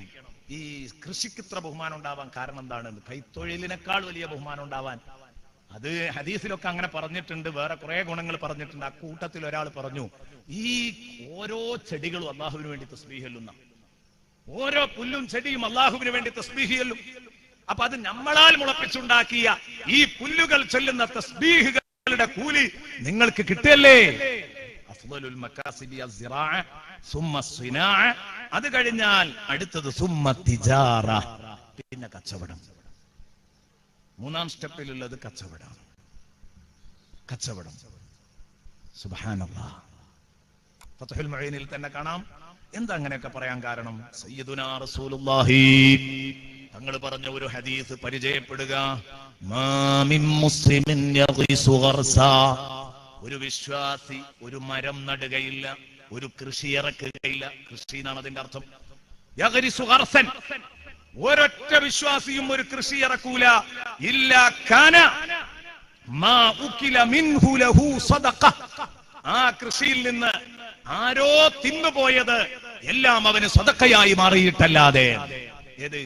നമ്മൾ കൃഷി ചെയ്ത് നമ്മൾ ഉണ്ടാക്കിയ നെല്ല് നമ്മൾ തിന്നാൽ, നമ്മളെ മക്കൾ തിന്നാൽ, നമ്മളെ ഭാര്യ തിന്നാൽ നമുക്ക് കൂലി കിട്ടും. സദഖയുടെ ഇല്ലാ മാ ഉകില ലഹു മിൻഹു സദഖ, ഇല്ലാ മാ ഉകില മിൻഹു ലഹു സദഖ വമാ സുരിക മിൻഹു ലഹു സദഖ. ആരോ കട്ടുകൊണ്ടുപോയി. നമ്മളെ കൃഷി ചെയ്തുണ്ടാക്കിയ സാധനം ആരെയും കട്ടുകൊണ്ടുപോയാൽ നമ്മളെ തോട്ടത്തിൽ കയറിയിട്ട് ആരെങ്കിലും അടക്ക പറഞ്ഞു നോക്കണം, അല്ലേ? നമുക്കത് സദഖയാണെന്നാ സയ്യിദുനാ റസൂലുള്ളാഹി പറഞ്ഞത്. കട്ടവന് കുറ്റം കിട്ടും, കട്ടവന് കുറ്റം കിട്ടും. ഇസ്ലാമിക കോടതി ഉണ്ടെങ്കിൽ അവന്റെ കൈവെട്ടും. പക്ഷെ ഞമ്മക്കോ അല്ലാഹു കൂലി തരും.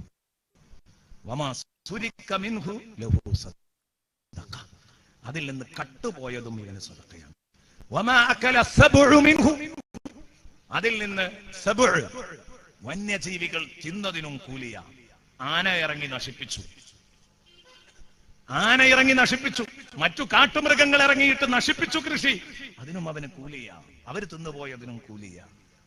പെരുച്ചാഴി തിന്നു, അല്ലേ? പൂള, അതിനും നിങ്ങൾക്ക് കൂലിയ, അതിനും കൂലിയ. സുബ്ഹാനല്ലാഹ്, ഫഹുവ ലഹു സദഖ. വമാ അകലത്തി ത്വയ്ർ, നിങ്ങൾ കുഴിച്ചിട്ട മാവിൽ നിന്ന് പഴുത്ത മാങ്ങ കിളികൾ വന്ന് തിന്നുന്നു. നിങ്ങളെ തോട്ടത്തിലും നിങ്ങളുടെ കൃഷിയിടങ്ങളിലും കിളികൾ പറന്നു വന്ന് തിന്നുന്നത് ഫഹുവ ലഹു സദഖ, അതും അവന് സദഖയാണ്. വലാ യസ്റഉഹു അഹദുൻ, ഏതെങ്കിലും നിലയിൽ ഇവന്റെ കൃഷിക്ക് ആരെങ്കിലും വല്ല നഷ്ടവും വരുത്തുകയാണെങ്കിൽ അത് ചുരുക്കിക്കള, ഏതാവട്ടെ.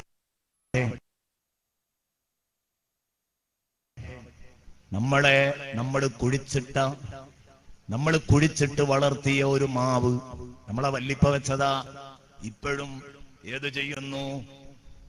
മാമ്പഴം ഉണ്ടാകുന്ന സീസണിൽ ആ മാവിനവിടെ നിൽക്കാൻ വയ്യ, തലമണ്ടക്ക് എപ്പോഴും ഏറുവരിക. വഴിയെ പോകുന്ന സ്കൂൾ കുട്ടികൾ കല്ലെറിയുന്നു, പഴുത്ത മാമ്പഴം ചാടിക്കുന്നു, നമ്മൾ പിന്നാലെ കൂടി അവരെ കല്ലെറിയുന്നു. അങ്ങനെയല്ല വേണ്ടത്. ആ മക്കള് തിന്നതിന് വല്യാപ്പാക്ക് ഖബർക്ക് കൂലി ഇങ്ങനെ എത്തുക. ആ മക്കള് തിന്നതിന് വല്യാപ്പക്ക് ഖബറിലേക്ക് കൂലി ഇങ്ങനെ എത്തുകയാണ്. തിന്നട്ടെ, അവരൊക്കെ കുറച്ച് തിന്നട്ടെ. പക്ഷികൾക്കും കുട്ടികൾക്കും ഒക്കെ ഉള്ളത് തന്നെയാണ്. അതിലൊന്നും വലിയ കടുംപിടുത്തം ഉണ്ടാവരുത്. ബഹുമാനപ്പെട്ട ജാബിർ റളിയല്ലാഹു അൻഹു പറയുന്നു, അന്ന നബിയ സല്ലല്ലാഹു അലൈഹി വസല്ലമ ദഖല അലാ ഉമ്മി മുബശ്ശിരിൻ അൻസാരിയ, അൻസാരി സഹോദരിയായ ഉമ്മു മുബശ്ശിറിന്റെ തോട്ടത്തിലേക്ക് ഫീ നഖലില്ലഹാ, ഉമ്മു മുബശ്ശിർ ബീവി അൻസാരിയത്താണ്, അവരുടെ തോട്ടം ആ പെണ്ണിന്റെ തോട്ടാണ്. ആ തോട്ടത്തിൽ നബി സല്ലല്ലാഹു അലൈഹി വസല്ലമ തങ്ങൾ വന്ന് കടന്നപ്പം മുതലാളിച്ച് ഉമ്മു മുബശ്ശിർ അവിടെ ഉണ്ട്. അൻസാരിയത്തായ ഉമ്മു മുബശ്ശിറിനോട് മുത്തു നബി സല്ലല്ലാഹു അലൈഹി വസല്ലം നല്ല അഴകുള്ള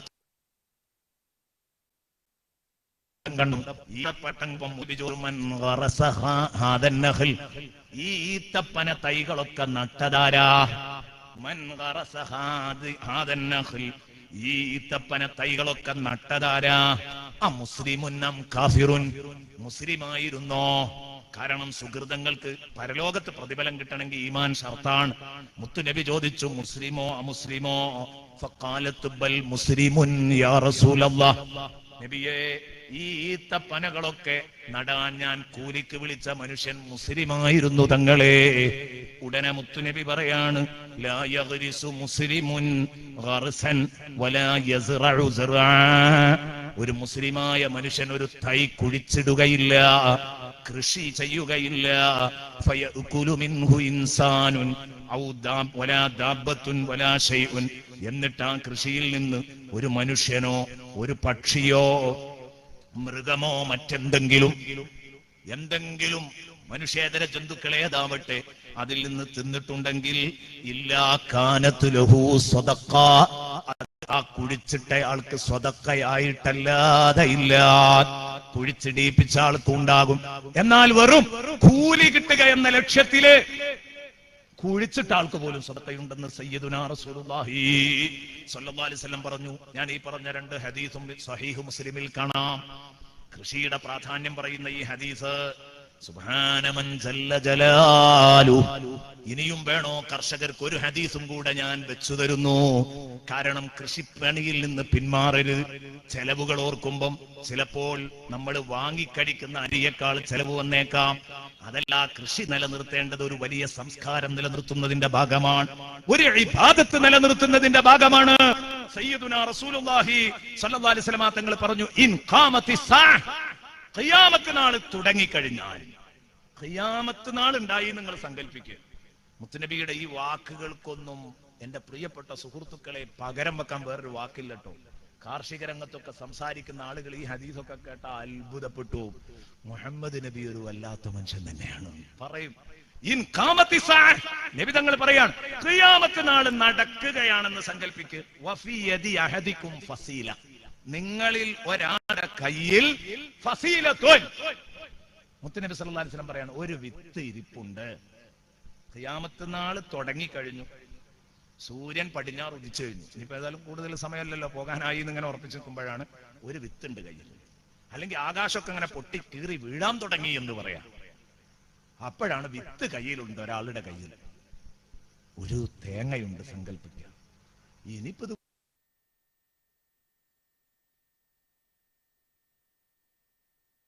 കുഴിച്ചിട്ടിട്ട് ഇത് മുളച്ചുണ്ടായിട്ട് ഇവിടെ ഒന്നും നടക്കൂലല്ലോ. ഒരാളുടെ കയ്യിൽ ഒരു വിത്ത് സ്റ്റോക്ക് ഉണ്ടെങ്കിൽ പിടിപ്പിക്കുന്നതിന്റെ മുമ്പ്, ഇത് കുഴിച്ചിടുന്നതിന്റെ മുമ്പ് ഖിയാമത്ത് നാൾ ഉണ്ടാവൂല എന്നുള്ള വല്ല സാധ്യതയുണ്ടെങ്കിൽ അത് നട്ടിട്ട് മരിച്ചാൽ മതി. സയ്യിദുനാ റസൂലുള്ളാഹി. അല്ലോ, എന്താണ് നോക്ക് നിങ്ങൾ, ഇത്രമാത്രം കൃഷിയെ പ്രേരിപ്പിച്ച ഒരു മതത്തെ വേറെ കാണാൻ പറ്റും. എന്നിട്ടോ മുസ്ലിമീങ്ങൾ കൂട്ടത്തോടെ പിൻവാങ്ങി, ഈ ഏർപ്പാടിൽ നിന്ന് പിൻവാങ്ങി. കർഷകരോട് ഒരു അവഗണനയാ പലപ്പോഴും. ഞാൻ പറയുന്നു, കൃഷിപ്പണി വളരെ പ്രധാനപ്പെട്ട ഒരു സംഗതിയാണ്. അത് കൂട്ടത്തിൽ പറഞ്ഞു, ലിനുഖ്രിജ ബിഹി ഹബ്ബൻ വനബാതൻ വജന്നാത്തിൻ അൽഫാഫ, നമ്മുടെ ആയത്തുകളുടെ ഭാഗമാണ്. എങ്കിൽ ഇതിന് മാത്രമല്ല പല ലക്ഷ്യങ്ങളാൽ ഇത് മുഖ്യ ലക്ഷ്യമാണ്. കൃഷി നിലനിർത്തുക എന്നത് അള്ളാഹു അങ്ങനെ തന്നെ പറഞ്ഞത്. വെള്ളം ഇറക്കി തന്നത് ലിനുഖ്രിജ ബിഹി ഹബ്ബൻ വനബാത, ഈ കൃഷികൾ നിലനിർത്താനാണ്. എങ്കിൽ ഇനി അള്ളാഹു പറയുന്നു, ഈ വെള്ളം നിങ്ങൾക്ക് എത്തിച്ചു തരുന്നത് ഞാനാണ്. സുബ്ഹാനല്ലാഹ്. അടുത്ത ആയത്തൊന്ന് കേൾക്കൂ. സൂറത്തു സജ്ദയിലെ ആയത്താണ്. കഴിഞ്ഞ വർഷങ്ങളിൽ നമ്മൾ ചർച്ച ചെയ്തിട്ടുണ്ട്. കഴിഞ്ഞ 2 കൊല്ലം മുമ്പ് നമ്മൾ ചർച്ച ചെയ്തു സൂറത്തു സജ്ദ. ആ സൂറത്തു സജ്ദയിലെ 27-ാമത്തെ ആയത്ത്, അവലം യറൗ അന്നാ നസൂഖുൽ മാ, അവലം യറൗ, മനുഷ്യർ നോക്കുന്നില്ലയോ, അന്നാ നസൂഖുൽ മാ, വെള്ളത്തെ തൊളിച്ചു കൊണ്ടുപോകുന്നത് നമ്മളാ. എന്താണ് ആ ശൈലിയൊക്കെ? നാൽക്കാലികളെ തൊളിച്ചു കൊണ്ടുപോകും പോലുള്ള പ്രയോഗമാണ് നടത്തിയത്. വെള്ളത്തെ തൊളിച്ചു കൊണ്ടുപോകുന്നത് നമ്മളാ. കടലിൽ നിന്ന് ഉയർന്ന നീരാവി കടലിലേക്ക് തന്നെ പെയ്താൽ ഭൂമിയിൽ ശുദ്ധജലം കിട്ടൂല. അപ്പൊ എന്ത് ചെയ്തു? അത് ഭൂമിയിലേക്ക് എത്തണം. ഏത് ഭൂമിയിലേക്ക്? അറേബ്യയിലേക്ക് എത്തിയാൽ അവിടെ വെള്ളപ്പൊക്കാവും. അപ്പൊ വെള്ളം ആവശ്യമുള്ള സ്ഥലങ്ങളിൽ, വരണ്ട പ്രദേശങ്ങളിൽ, ആ വെള്ളം കൊണ്ട് അപകടമില്ലാത്ത മേഖലയിൽ, വരണ്ട പ്രദേശങ്ങളിലേക്ക് ഇത് കൊണ്ടുപോകണം. അതാണ് പറഞ്ഞത്, ഇലൽ അർളിൽ ജുറുസ്, ഭൂമിയുടെ വരണ്ട മേഖലകളിലേക്ക് ഈ വെള്ളത്തെ തൊളിച്ചു കൊണ്ടുപോകുന്നത് നമ്മളാണെന്ന് ഇവർ കാണുന്നില്ലേ? ഫനുഖ്രിജു ബിഹി സറഅ, ആ വെള്ളം കൊണ്ട് ആ ഭൂമിയിൽ നമ്മൾ കൃഷി മുളപ്പിക്കുന്നു.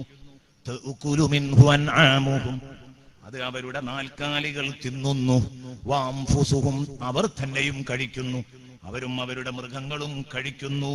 അഫലാ യുബ്സിറൂൻ, മനുഷ്യരൊന്ന് കണ്ണു തുറന്നു നോക്കുന്നില്ലയോ? അള്ളാഹു ചോദിക്കുകയാണ്, സൂറത്തു സജ്ദ 27.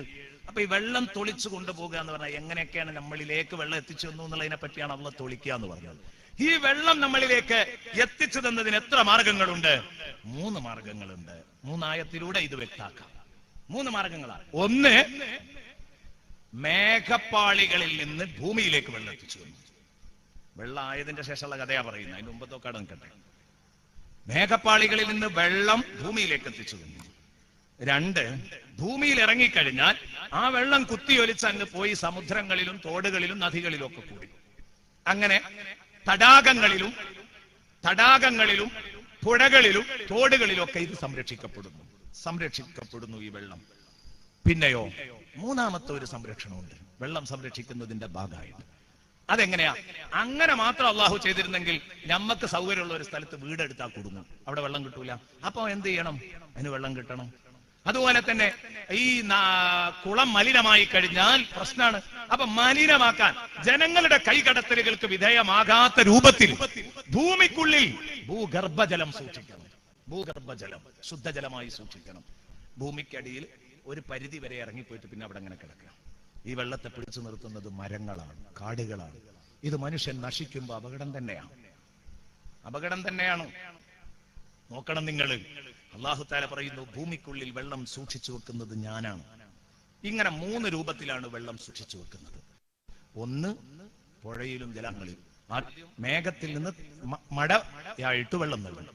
ആ മഴവെള്ളം സൂക്ഷിക്കുന്നത് പുഴയിലും ജലാശയങ്ങളിലും സൂക്ഷിക്കുന്നു. അതിന്റെ പുറമെ അല്ലാഹു തആല ആ വെള്ളത്തെ ഭൂഗർഭത്തിൽ സൂക്ഷിക്കുന്നു. ഇത് അല്ലാഹു തആല പറഞ്ഞത് നോക്കിക്കോളൂ. ആദ്യം നമ്മൾ പറഞ്ഞു, മേഘം ഭൂമിയിലേക്ക് മഴയായി പെയ്തിറങ്ങുന്നു. അതാണ് ആദ്യം പറയുന്നത്, സൂറത്ത് ഫാത്തിർ. വല്ലാഹുല്ലദീ അർസലർ-റിയാഹ്, കാറ്റുകളെ വിട്ടത് അല്ലാഹുവാണ്, കാറ്റടിപ്പിച്ചത് അല്ലാഹുവാണ്. ഫതുസീറു സഹാബ, ആ കാറ്റുകൾ മേഘക്കൂട്ടങ്ങളെ ഇളക്കിക്കൊണ്ടുപോകുന്നു. ആ കാറ്റുകളാണ് മേഘക്കൂട്ടങ്ങളെ വഹിച്ചു കൊണ്ടുപോകുന്നത് എങ്ങോട്ട്? ആവശ്യമുള്ള പ്രദേശത്തിലേക്ക്. എന്നിട്ട് ഫസുഖ്നാഹ്, ആ വെള്ളത്തെ മഴയായി നമ്മൾ കുടിപ്പിക്കുന്നു. ഇലാ ബലദിൻ മയ്യിത്തിൻ, വരണ്ട മണ്ണിലേക്ക്, മരിച്ചു കിടക്കുന്ന ഭൂമിയിലേക്ക്, ഉണങ്ങി വരണ്ട് കിടക്കുന്ന ഭൂമിയിലേക്ക് മഴക്കാറുകളെ കൊണ്ടുപോയി മഴയായി നമ്മൾ ഇറക്കുമ്പോൾ അതുകൊണ്ട് ആ ചത്ത ഭൂമിയെ നമ്മൾ ജീവിപ്പിക്കുന്നു. അപ്പോഴേക്ക് പുല്ല് മുളച്ചു, എല്ലാ സാധനങ്ങളും ഉണ്ടായി, പൂവിട്ടു, പഴവർഗ്ഗങ്ങളുണ്ടായി, എല്ലാം പ്രകൃതി ഉടുത്തൊരുങ്ങി. ആ ഭൂമി ചത്തുപോയിരുന്നു വെള്ളം കിട്ടാതെ. വേനൽക്കാലം അങ്ങനെ മൂത്ത് നിൽക്കുമ്പോഴാണ് വീണ്ടും പുതുമഴ വരിക, അല്ലെ? പുതുമഴ വരും. ജൂൺ മാസം ആകുമ്പോഴേക്ക് മഴ പെയ്യും. ആ മഴ ഇങ്ങോട്ട് പെയ്യുമ്പോ നിർജീവമായ ഭൂമി വീണ്ടും സജീവമാകും. നിർജീവമായ ഭൂമിയെ വീണ്ടും ആ വെള്ളം വഴി നമ്മൾ സജീവമാക്കുന്നു. ഈ ജലചക്രം നിങ്ങൾക്ക് ഇവിടെ കാണിച്ചു തരുന്നത് എന്തിനാണെന്നറിയോ? ഇതുപോലെ തന്നെയാണ് നിങ്ങളെയും കഥ എന്ന് നിങ്ങൾ മനസ്സിലാക്കാനാണ്. ഇതുപോലെ തന്നെയാണ് പുനരുത്ഥാനം. അല്ലെ? മഴ വരുന്നു, പോകുന്നു, വരുന്നു, പോകുന്നു. പുല്ലുകൾ മുളക്കുന്നു, ഉണങ്ങുന്നു, വീണ്ടും മുളക്കുന്നു, വീണ്ടും ഉണങ്ങുന്നു. ഇതേ രൂപത്തിൽ നിങ്ങളിപ്പം മുളച്ചു, ഇനി ഉണങ്ങിയാൽ മുളക്കൂലാന്ന് കരുതണ്ട, പിന്നെയും മുളക്കും. കണ്ടോ?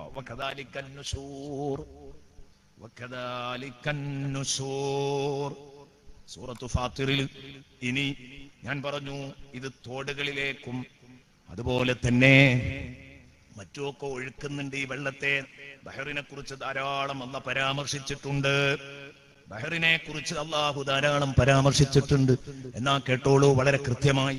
അലം തറ അന്നല്ലാഹ അൻസല മിനസ് സമാഇ മാആ, നബിയേ തങ്ങൾ കാണുന്നില്ലയോ? അന്നല്ലാഹ അൻസല മിനസ് സമാഇ മാആ, അല്ലാഹു തആല ഭൂമിയിൽ നിന്ന് മുകളിൽ നിന്ന് ഭൂമിയിലേക്ക് വെള്ളമിറക്കി ഫസലകഹു യനാബിയ ഫിൽ അർളി ഭൂമിയിലുള്ള തോടുകളിലും ജലാശയങ്ങളിലുമൊക്കെ ആ വെള്ളത്തെ എത്തിച്ചു. എല്ലായിടത്തും വെള്ളം നിന്നാ വെള്ളപ്പൊക്കാവും. അപ്പൊ ഈ വെള്ളം ഒതുങ്ങാൻ പറ്റുന്ന ജലസംഭരണികളിൽ ഇത് എത്തിച്ചു. സുമ്മ യുഖ്രിജു ബിഹി സറഅൻ മുഖ്തലിഫൻ അൽവാനു സുമ്മ യഹീജു ഫതറാഹു മുസ്ഫറൻ സുമ്മ യജ്അലുഹു ഹുതാമ എന്നിട്ട് ആ വെള്ളം ആ പുഴയിൽ നിന്ന് ിൽ നിന്നൊക്കെ വെള്ളം കൊണ്ടുപോയി മനുഷ്യൻ പാടം നനക്കും. അങ്ങനെ അവിടെ കൃഷികൾ മുളക്കുന്നു. വിവിധ തരത്തിലുള്ള കൃഷികൾ നമ്മൾ മുളപ്പിക്കുന്നു. സുമ്മയഹീജു പിന്നെ ആ കൃഷി ഉണങ്ങും. ഫതറാഹു മുസ്ഫറ അപ്പോൾ നിങ്ങൾ അത് മഞ്ഞപ്പ് ബാധിച്ചതായിട്ട് കാണും കൊയ്യാൻ സമയാകുമ്പോൾ. സുമ്മയജഅലുഹു ഹുതാമ കൊയ്തതിന്റെ ശേഷം അത് കച്ചിത്തുരുമ്പായി മാറും. ഇന്ന ഫീ ദാലിക ലദിക്റാ ലിഉലിൽ അൽബാബ് തലച്ചോറുള്ളവർക്ക് ചിന്തിക്കുന്നവർക്ക് ഇതിലൊക്കെ പാഠമുണ്ട്. നിങ്ങളുടെയും ജീവിതത്തിന്റെ കഥ ഇത് തന്നെയാണെന്ന് ചിന്തിക്കാം. സൂറത്തു സുമർ 21. ഇനി നോക്കൂ നിങ്ങൾ, അല്ലാഹു ഭൂഗർഭജലം കൊണ്ടുപോയി വെച്ചതിനെ കുറിച്ച് ഒന്നും കൂടെ പരാമർശിക്കുന്നു. ജലത്തെ താങ്ങി പിടിക്കുന്ന മേഘക്കൂട്ടങ്ങളെ താങ്ങി നിർത്തുന്ന കാറ്റിനെ നമ്മളാ പറഞ്ഞു വിട്ടത്. വെള്ളം നിറഞ്ഞു നിൽക്കുന്ന മേഘക്കൂട്ടങ്ങളെ സഞ്ചരിപ്പിക്കുന്ന കാറ്റിനെ നമ്മളാണ് അയച്ചത്, കാറ്റടിപ്പിച്ചത് നമ്മളാണ്. അങ്ങനെ മുകളിൽ നിന്ന് താഴോട്ട് അലിമീങ്ങൾ ഉണ്ടാകും.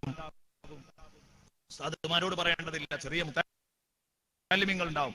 അവരോട് ഞാൻ പറയാണ്, ഈ ആയത്തിന് അർത്ഥം വെക്കുമ്പോ വെള്ളത്തെ നിങ്ങൾക്ക് മുകളിൽ നിന്ന് ഇറക്കി തന്നു. ഫസ്കൈനാക്കുമൂഹു അങ്ങനെ ആ വെള്ളം നിങ്ങൾക്ക് ഞാൻ കുടിപ്പിച്ചു എന്നല്ല അതിന്റെ അർത്ഥം. ഇത് ചിലരൊക്കെ മനസ്സിലാക്കി പോയിട്ടുണ്ടെങ്കിൽ അത് കൃത്യാകൂല. ഫസ്കൈനാക്കുമൂഹു നിങ്ങൾക്ക് വെള്ളത്തെ കുടിപ്പിച്ചു എന്നല്ല, പിന്നെന്താണ്? ഫസ്കൈനാക്കുമൂഹു ആ വെള്ളത്തെ നിങ്ങൾക്ക് വേണ്ടി ഞാൻ കുടിപ്പിച്ചു എന്ന് പറയുന്നു. സഖ എന്ന് പറഞ്ഞാൽ കുടിപ്പിച്ചു, അസ്ക എന്ന് പറഞ്ഞാൽ കുടിപ്പിച്ചു. അത് രണ്ടും മാറ്റമുണ്ട്. ആരോട് കുടിപ്പിച്ചു? ആരോടാണ് അല്ലാഹു തആല ഈ വെള്ളം കുടിച്ചു വെക്കാൻ പറഞ്ഞത്? ഭൂമിയോട്. എന്നിട്ടോ അത് നീ ബോധ്യപ്പെടുന്നത് എവിടെയാണെന്നറിയോ? അറബി ഭാഷ അറിയുന്നവർക്ക് ഞാൻ പറഞ്ഞതുകൊണ്ട് തന്നെ ബോധ്യപ്പെടും. ഇനി തിരിയാത്തവരുണ്ടെങ്കിൽ അടുത്ത വാക്ക് നോക്കുങ്ങൾ. ആ വെള്ളം നിങ്ങൾക്കൊരിക്കലും സ്റ്റോക്ക് ചെയ്യാൻ കഴിയൂലായിരുന്നു. ഭൂഗർഭജലം ഭൂമിക്കടിയിൽ ഞാൻ സൂക്ഷിച്ചു വെച്ചിരുന്നില്ല എങ്കിൽ, അതിന്റെ ഖജനാവ് എന്റെ കയ്യിലല്ലായിരുന്നുവെങ്കിൽ നിങ്ങൾക്കത് സൂക്ഷിച്ചു വെക്കാൻ കഴിയൂലായിരുന്നു. നിങ്ങൾക്ക് ആ വെള്ളം സൂക്ഷിച്ചു വെക്കാൻ കഴിയൂലായിരുന്നു. അതുകൊണ്ട് ഞാൻ ഭൂമിയെ കൊണ്ട് കുടിപ്പിച്ചു. അവിടെ വെക്ക്, എന്റെ അടിമകൾക്ക് ആവശ്യം ഉണ്ടാകുമ്പോൾ തിരികെ കൊടുക്കണം. അങ്ങനെ ഭൂമി കുടിച്ചു വെച്ചതാ, താഴോട്ട് പോകുന്നില്ല. ഒരു കൃത്യമായ അകലത്തിൽ ഓരോ സ്ഥലത്തും ആവശ്യത്തിനനുസരിച്ച്. എന്താ വെള്ളം? നമ്മൾ ചിന്തിക്കുന്നുണ്ടോ? എന്റെ പ്രിയപ്പെട്ട സുഹൃത്ത്, ഒരു ബിസ്മി പോലും ചെല്ലാൻ മറന്നിട്ടല്ലേ നമ്മൾ കമഴ്ത്തുന്നത്, ഇത് വായിലേക്ക് കമഴ്ത്തുന്നത്. ഈ വെള്ളം മലിനമാക്കാൻ നമുക്ക് വല്ല ഉളുപ്പുണ്ടോ? ഇവിടെയാണ് നമ്മൾ ചിന്തിക്കേണ്ടത്. സയ്യിദുനാ റസൂലുള്ളാഹി സ്വല്ലല്ലാഹു അലൈഹി വസല്ലമ തങ്ങള് കണ്ടോ നിങ്ങൾ പ്രിയപ്പെട്ട സുഹൃത്തുക്കളെ, മുത്തുനബി പറഞ്ഞ ഒരു ഉദാഹരണത്തിൽ എല്ലാം നിഴലിച്ചു നിൽക്കുന്നുണ്ട്. ഹബീബ് സ്വല്ലല്ലാഹു അലൈഹി വസല്ലം പറഞ്ഞ ഒരു ഉദാഹരണത്തിൽ നബി തങ്ങൾ പറഞ്ഞു, മസലുമാ ബഅസനില്ലാഹു ബിഹാ മിനൽ ഹുദാ ബഅസനില്ലാഹു ബിഹി മിനൽ ഹുദാ വൽ ഇൽം.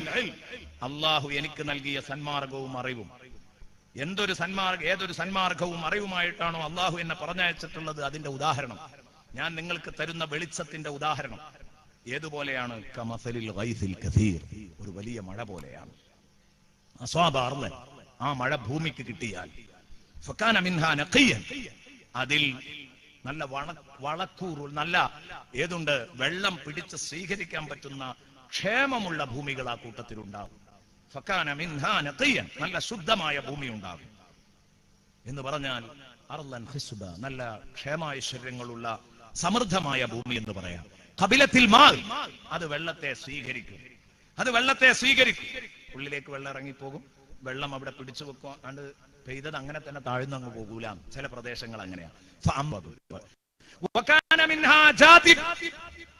ആ ഭൂമിയിൽ തന്നെ ഉണ്ട് ഏത്? ചില സ്ഥലങ്ങൾ അജാദിബ്, ക്ഷാമം പിടിച്ച സ്ഥലങ്ങളാണ്. വല്ലാത്ത വരണ്ട ഏരിയകള്, പാറപ്പുറം, തീരെ ഭൂമിക്ക് വെള്ളം താവൂല, പാറപ്പുറങ്ങള് ആയി കിടക്കുന്ന സ്ഥലം. അത് വെള്ളത്തെ പിടിച്ചു വെക്കും, താഴൂല, വെള്ളത്തെ സ്വീകരിക്കൂല. അപ്പൊ എന്ത് ചെയ്യും? അവിടെ പിടിച്ചു വെച്ച വെള്ളം പാറകളിലെ കുഴികളിലും കുണ്ടുകളിലും അതുപോലെ തന്നെ തോടുകളൊക്കെ ഇതിൽപ്പെട്ടതാണ്, പുഴകള്, അവിടെ ഒന്നും വെള്ളം താന്നു പോകുന്നില്ല. ഈ വെള്ളം ഫശരിബന്നാസു മിൻഹു, ജനങ്ങൾ അതിൽ വന്ന് കുടിക്കും. വസഖൗ അൻആമഹും വസുറൂഅഹും, അവരുടെ നാൽക്കാലികൾക്ക് കുടിപ്പിക്കും. കണ്ടോ, അവിടെ പറഞ്ഞ സഖൗ, അസ്ഖ എന്നല്ല പറഞ്ഞത്, സഖൗ, അവർ കുടിപ്പിക്കും. ആർക്ക് കുടിപ്പിക്കും? അൻആമഹും വസുറൂഅഹും, അവരുടെ നാൽക്കാലികൾക്കും അവരുടെ മൃഗങ്ങൾക്കും അതുപോലെ കൃഷികൾക്കും ഈ വെള്ളം അവർ കുടിപ്പിക്കും. തടാകങ്ങളിലെയും കുണ്ടിലെയും കുഴിയിലെയും ഒക്കെ വെള്ളങ്ങൾ. വകാന മിൻഹാ ഖിയാൻ, ഈ കൂട്ടത്തിൽ തന്നെ ഊശര ഭൂമികളായി കിടക്കുന്ന ഭൂമികളുണ്ട്. എന്തേ? അവിടെ വെള്ളം പെയ്തിറങ്ങിയാൽ വെള്ളം അത് സ്റ്റോക്ക് ചെയ്യൂല, താഴ്ന്നു പോകും. താഴ്ന്നു പോയാൽ ഭൂഗർഭജലം നിൽക്കും? ഇല്ല, അവിടുന്നും പോകും. അവിടെ എങ്ങനെ കിണർ ഒഴിച്ചാലും വെള്ളം കിട്ടൂല. അത് വെള്ളത്തെ സ്റ്റോക്ക് ചെയ്യൂല. പെയ്താൽ ഉടനെ താന്നങ്ങ് പോകുക, എവിടേക്ക് പോയത് എന്ന് കാണൂല. അതുകൊണ്ട് തന്നെ വല തുമ്പി തുക്കല, അത് പുല്ലുകളും പുഷ്പങ്ങളും മുളപ്പിക്കൂല. അറേബ്യൻ മരുഭൂമികളൊക്കെ കണ്ടു നോക്ക്, അങ്ങനത്തെ സ്ഥലങ്ങൾ ഉണ്ടാകും. ഇതുപോലെയാണ് ഞാൻ നിങ്ങൾക്ക് വിതരണം ചെയ്യുന്ന ഇൽമിന്റെയും ഹിദായത്തിന്റെയും ഉദാഹരണം എന്ന് പറഞ്ഞാൽ, ഞാൻ പറയുന്ന വയല് അങ്ങനെ തന്നെ ഖൽബിലേക്ക് കയറിയിട്ട് ഉടനെ ഔട്ട്പുട്ട് ഉണ്ടാകുന്ന ആളുകൾ നിങ്ങളെ കൂട്ടത്തിൽ ഉണ്ടാകും. സയ്യിദുനാ റസൂലുള്ളാഹി. ഞാൻ ചെയ്യുന്ന വയലുകൊണ്ട്, ഞാൻ പറയുന്ന വയല് അവന് ഉപകരിക്കും, വേറുള്ളവർക്ക് ഉപകരിക്കും. അതാണ് ഒന്നാമത്തെ ഭൂമിയുടെ സ്വഭാവത. ആ ഭൂമി ആ വെള്ളം സ്വയം കുടിക്കും. പിന്നെ എന്ത് ചെയ്യും? മറ്റുള്ളവർക്ക് അത് കുടിച്ചതിന്റെ ഫലം എത്തിച്ചു കൊടുക്കും. എന്നുപോലെ ഞാൻ പഠിച്ച ഇൽമ മറ്റുള്ളവർക്ക് അറിയിച്ചും കൂടെ കൊടുക്കുമ്പോൾ എന്റെ ഉസ്താദ് എനിക്ക് പഠിച്ചു തന്ന ഇൽമ നാഫിയാവും, എനിക്ക് ഉപകരിക്കണം, പിന്നെ എന്റെ ശ്രോതാക്കൾക്ക് ഉപകരിക്കണം. അള്ളാഹു അങ്ങനെ ആക്കി തരട്ടെ. എന്നിട്ടോ രണ്ടാമത്തെ ഭൂമി ഏതാണ്? വെള്ളം സ്റ്റോക്ക് ചെയ്യും. ഞാൻ കുടിക്കൂല, പാറപ്പുറം പോലെയാണ്, ഞാൻ കുടിക്കൂല. സുഹൃത്തുക്കളെ, നമ്മുടെയൊക്കെ ഉദാഹരണം അതിലാ പെടുന്നത്. മറ്റത് നമ്മൾ സന്തോഷം കൊണ്ടും ആഗ്രഹം കൊണ്ടും ദുആ ചെയ്തു പോയതാണ്. നമ്മളൊക്കെ ഉണങ്ങിയ പാറപ്പുറങ്ങളാണ്. ഇവിടെ അല്പം വെള്ളമൊക്കെ തങ്ങി നിൽക്കുന്നുണ്ടാകും. എന്റെ ഉസ്താദ് എനിക്ക് പകർന്നു തന്ന വെളിച്ചം കുറച്ചൊരു പക്ഷെ എന്റെ ഹൃദയത്തിൽ തങ്ങി നിൽക്കുന്നുണ്ടാകും, പക്ഷെ അത് എന്റെ ഉള്ളിലേക്ക് ഇറങ്ങിയിട്ടില്ല. പാറപ്പുറത്ത് നിന്ന് നിങ്ങൾ വെള്ളം കോരുന്നത് പോലെ, ജനങ്ങൾ വെള്ളം കോരിക്കൊണ്ടു പോകുന്നത് പോലെ ഞാൻ പറയുന്ന അറിവ് കൊണ്ട് സുബ്ഹാനല്ലാഹ് എന്റെ പ്രിയപ്പെട്ട കൂട്ടുകാരിൽ വലിയ ചലനങ്ങൾ ഉണ്ടായേക്കാം. എനിക്ക് ഉപകാരപ്പെട്ടില്ല, പക്ഷെ മറ്റുള്ളവർക്ക് ഉപകാരപ്പെടുത്താൻ എന്റെ ഇൽമു കൊണ്ടായി. ഇങ്ങനെയുള്ള ഒരു ടീമുമുണ്ട്. ആ ഭൂമിക്ക് ആ വെള്ളം കൊണ്ടൊരു ഉപകാരമില്ല, വേറുള്ളവർക്ക് കൊടുക്കും. പാറപ്പുറത്തെ വെള്ളത്തിന്റെ ഉദാഹരണം അതാണ്. അല്ലാഹുവേ, റഹമുറാഹിമായ റബ്ബേ, ഞങ്ങളെ തഖ്വയുള്ളവരാക്കി മാറ്റണേ അല്ലാഹ്. അല്ലാഹുവേ, ഞങ്ങളെ നന്നാക്കി തരണേ അല്ലാഹ്. മൂന്നാമത്തൊരു വിഭാഗമുണ്ട്, അവര് വെള്ളം സ്വീകരിക്കൂല, വേറുള്ളവർക്കൊന്നും അത് വഴി കൊടുക്കൂല. മരുഭൂമി പോലെ എത്ര പറഞ്ഞാലും സ്വന്തം കേറൂല, വേറുള്ളവർക്കും ഇല്ല. സ്വന്തം അയാൾക്ക് ഇൽമ കിട്ടൂല, വേറുള്ളവർക്ക് കൊടുക്കാനും ഉണ്ടാവൂല. അതിനെ തൊട്ട് അള്ളാഹു നമ്മളെ കാക്കട്ടെ. പടച്ചോനെ, ഒരു ഉപകാരമില്ലാത്തൊരു മേഖലയാണ്. അള്ളാഹു റബ്ബുൽ ഇസ്സത്ത് നമ്മളെ കാക്കട്ടെ. സുബ്ഹാനല്ലാഹ്. എന്റെ പ്രിയപ്പെട്ട സുഹൃത്തുക്കളെ, എത്ര സത്യമാണ് ഈ പറഞ്ഞത്. വെള്ളം എല്ലാറ്റിന്റെയും അസ്ലാണ്. വജഅൽനാ മിനൽ മാഇ കുല്ല ശൈഇൻ ഹയ്യ്, ജീവൻ തുടിക്കുന്ന സകല സംഗതികളും നമ്മൾ വെള്ളത്തിൽ നിന്നാണ് ഉണ്ടാക്കിയത്. അഫലാ യുഅ്മിനൂൻ, ഇവർ വിശ്വസിക്കുന്നില്ലയോ? ശരിയല്ലേ? ജലത്തിന്റെ സാന്നിധ്യമാണ് ഭൂമിയിൽ ജീവനെ പിടിച്ചു നിർത്തുന്നത്. എല്ലാ വസ്തുക്കളെയും ജീവനെ പിടിച്ചു നിർത്തുന്നത് വെള്ളമാണ്. മാത്രമല്ല, ഞാൻ നേരത്തെ പറഞ്ഞ പോലെ ജൈവ സാന്നിധ്യം തന്നെ വെള്ളത്തിൽ നിന്നാണ് ആദ്യമായിട്ട് എന്റെ പ്രിയപ്പെട്ട സുഹൃത്തുക്കളെ ഉണ്ടാകുന്നത്. അതുകൊണ്ട് ജീവനുകൾ മുഴുവനും വെള്ളത്തിൽ നിന്നാണ്. നമ്മുടെ ശരീരം മുഴുവൻ, നമ്മുടെ ശരീരത്തിൽ എത്രയോ ലിറ്റർ കണക്കിന് ജലാംശമാണ് കിടക്കുന്നത്. അത് വറ്റിപ്പോയാൽ കഥ കഴിഞ്ഞു. നന്നായി വെള്ളം കുടിക്കണം. ഈ അമൂല്യമായ വെള്ളം നമ്മൾ കുടിക്കണം. അല്ലദീ തശ്റബൂൻ, സയ്യിദുനാ റസൂലുള്ളാഹി സ്വല്ലല്ലാഹു അലൈഹി വസല്ലം നമ്മളെ വെള്ളം കുടിപ്പിക്കാൻ പഠിപ്പിച്ചതുപോലെ നമ്മൾ കുടിക്കുകയാണെങ്കിൽ നമുക്ക് ഒരു രോഗവും ഉണ്ടാവില്ല. അള്ളാന്റെ റസൂൽ ഭക്ഷണം കഴിക്കുന്നതിനെ കുറിച്ച് പറഞ്ഞപ്പോൾ പഠിപ്പിച്ചൊരു മര്യാദ ഉണ്ട്. ഇത് മാത്രം മതി ഒരു മനുഷ്യൻ നന്നാവാൻ. സുലുസുൻ ലിത്അം വസുലുസുൻ ലിശ്ശറാബ് വസുലുസുൻ ലിൽഹവ. എന്താ പറഞ്ഞത്? വയറിനെ 3 ഭാഗാക്കുക. 1/3 ഭക്ഷണത്തിന്, 1/3 വെള്ളത്തിന്, 1/3 ശ്വാസത്തിന്, വായുവിന് വേണ്ടി ഒഴിച്ചിടുക. ഹവക്ക്. നമ്മൾ ചിലപ്പോ പറയാറുണ്ടല്ലേ, ചില ആളുകളൊക്കെ ചിലപ്പോ പറയും ഭക്ഷണം കണ്ട് കഴിച്ചിട്ട് നമ്മൾ സാധാരണ നാടൻ മലയാളത്തിൽ പറയാം ബീപ്പയക്കാൻ വയ്യാറില്ല, അങ്ങനെ ആയി പോരുത് എന്താ പറഞ്ഞത് എന്ന് പറഞ്ഞാൽ ശ്വാസം വിടാനുള്ള ഒരു ഗ്യാപ്പ് അത് 1/3 എന്ത് ചെയ്യണം, ഹവക്ക് വേണ്ടി മാറ്റി വെക്കണം. മര്യാദക്ക് ശ്വാസോച്ഛ്വാസങ്ങൾ നടക്കാന്, ശ്വസിക്കാന് വയറ് 1/3 കാലിയായിരിക്കും. അത് വായുവിനാണ്. 1/3 ഭക്ഷണം, 1/3 വെള്ളം. അപ്പോ എത്ര ഭക്ഷണം കഴിക്കുന്നുണ്ടോ അത്ര വെള്ളവും വേണമെന്നാ റസൂലുള്ളാഹിന്റെ കൽപ്പന. അതാണ്. നമ്മളോ ചോറ് തിന്നുമ്പോ നമ്മൾ എന്താ ചെയ്യല്? പരമാവധി ഒരു തുള്ളി വെള്ളം കുടിക്കാതെ, വെള്ളം ലാസ്റ്റാ കുടിക്കേണ്ടത്, പക്ഷെ ഇതിന് ഗ്യാപ്പ് ഇട്ടിട്ടേ തിന്നാവൂ എന്നാ പറയാൻ പോകുന്നത്. അത് കുടിക്കാനുള്ള ഗ്യാപ്പ് വെച്ചിട്ടേ തിന്നാവൂ. നമ്മൾ എന്ത് ചെയ്യും? പരമാവധി അല്ലെ മുട്ടിച്ചിട്ട് അവസാനം ഒരു തുള്ളി വെള്ളം കുടിച്ചിട്ടില്ലെങ്കിൽ അതും കൂടെ ഒരുള്ള ചോറാണ്ടിടാൻ പറ്റുമോ എന്നാണ് നമ്മൾ ചിന്തിക്കുക. അങ്ങനെ ആയി പോകരുത്.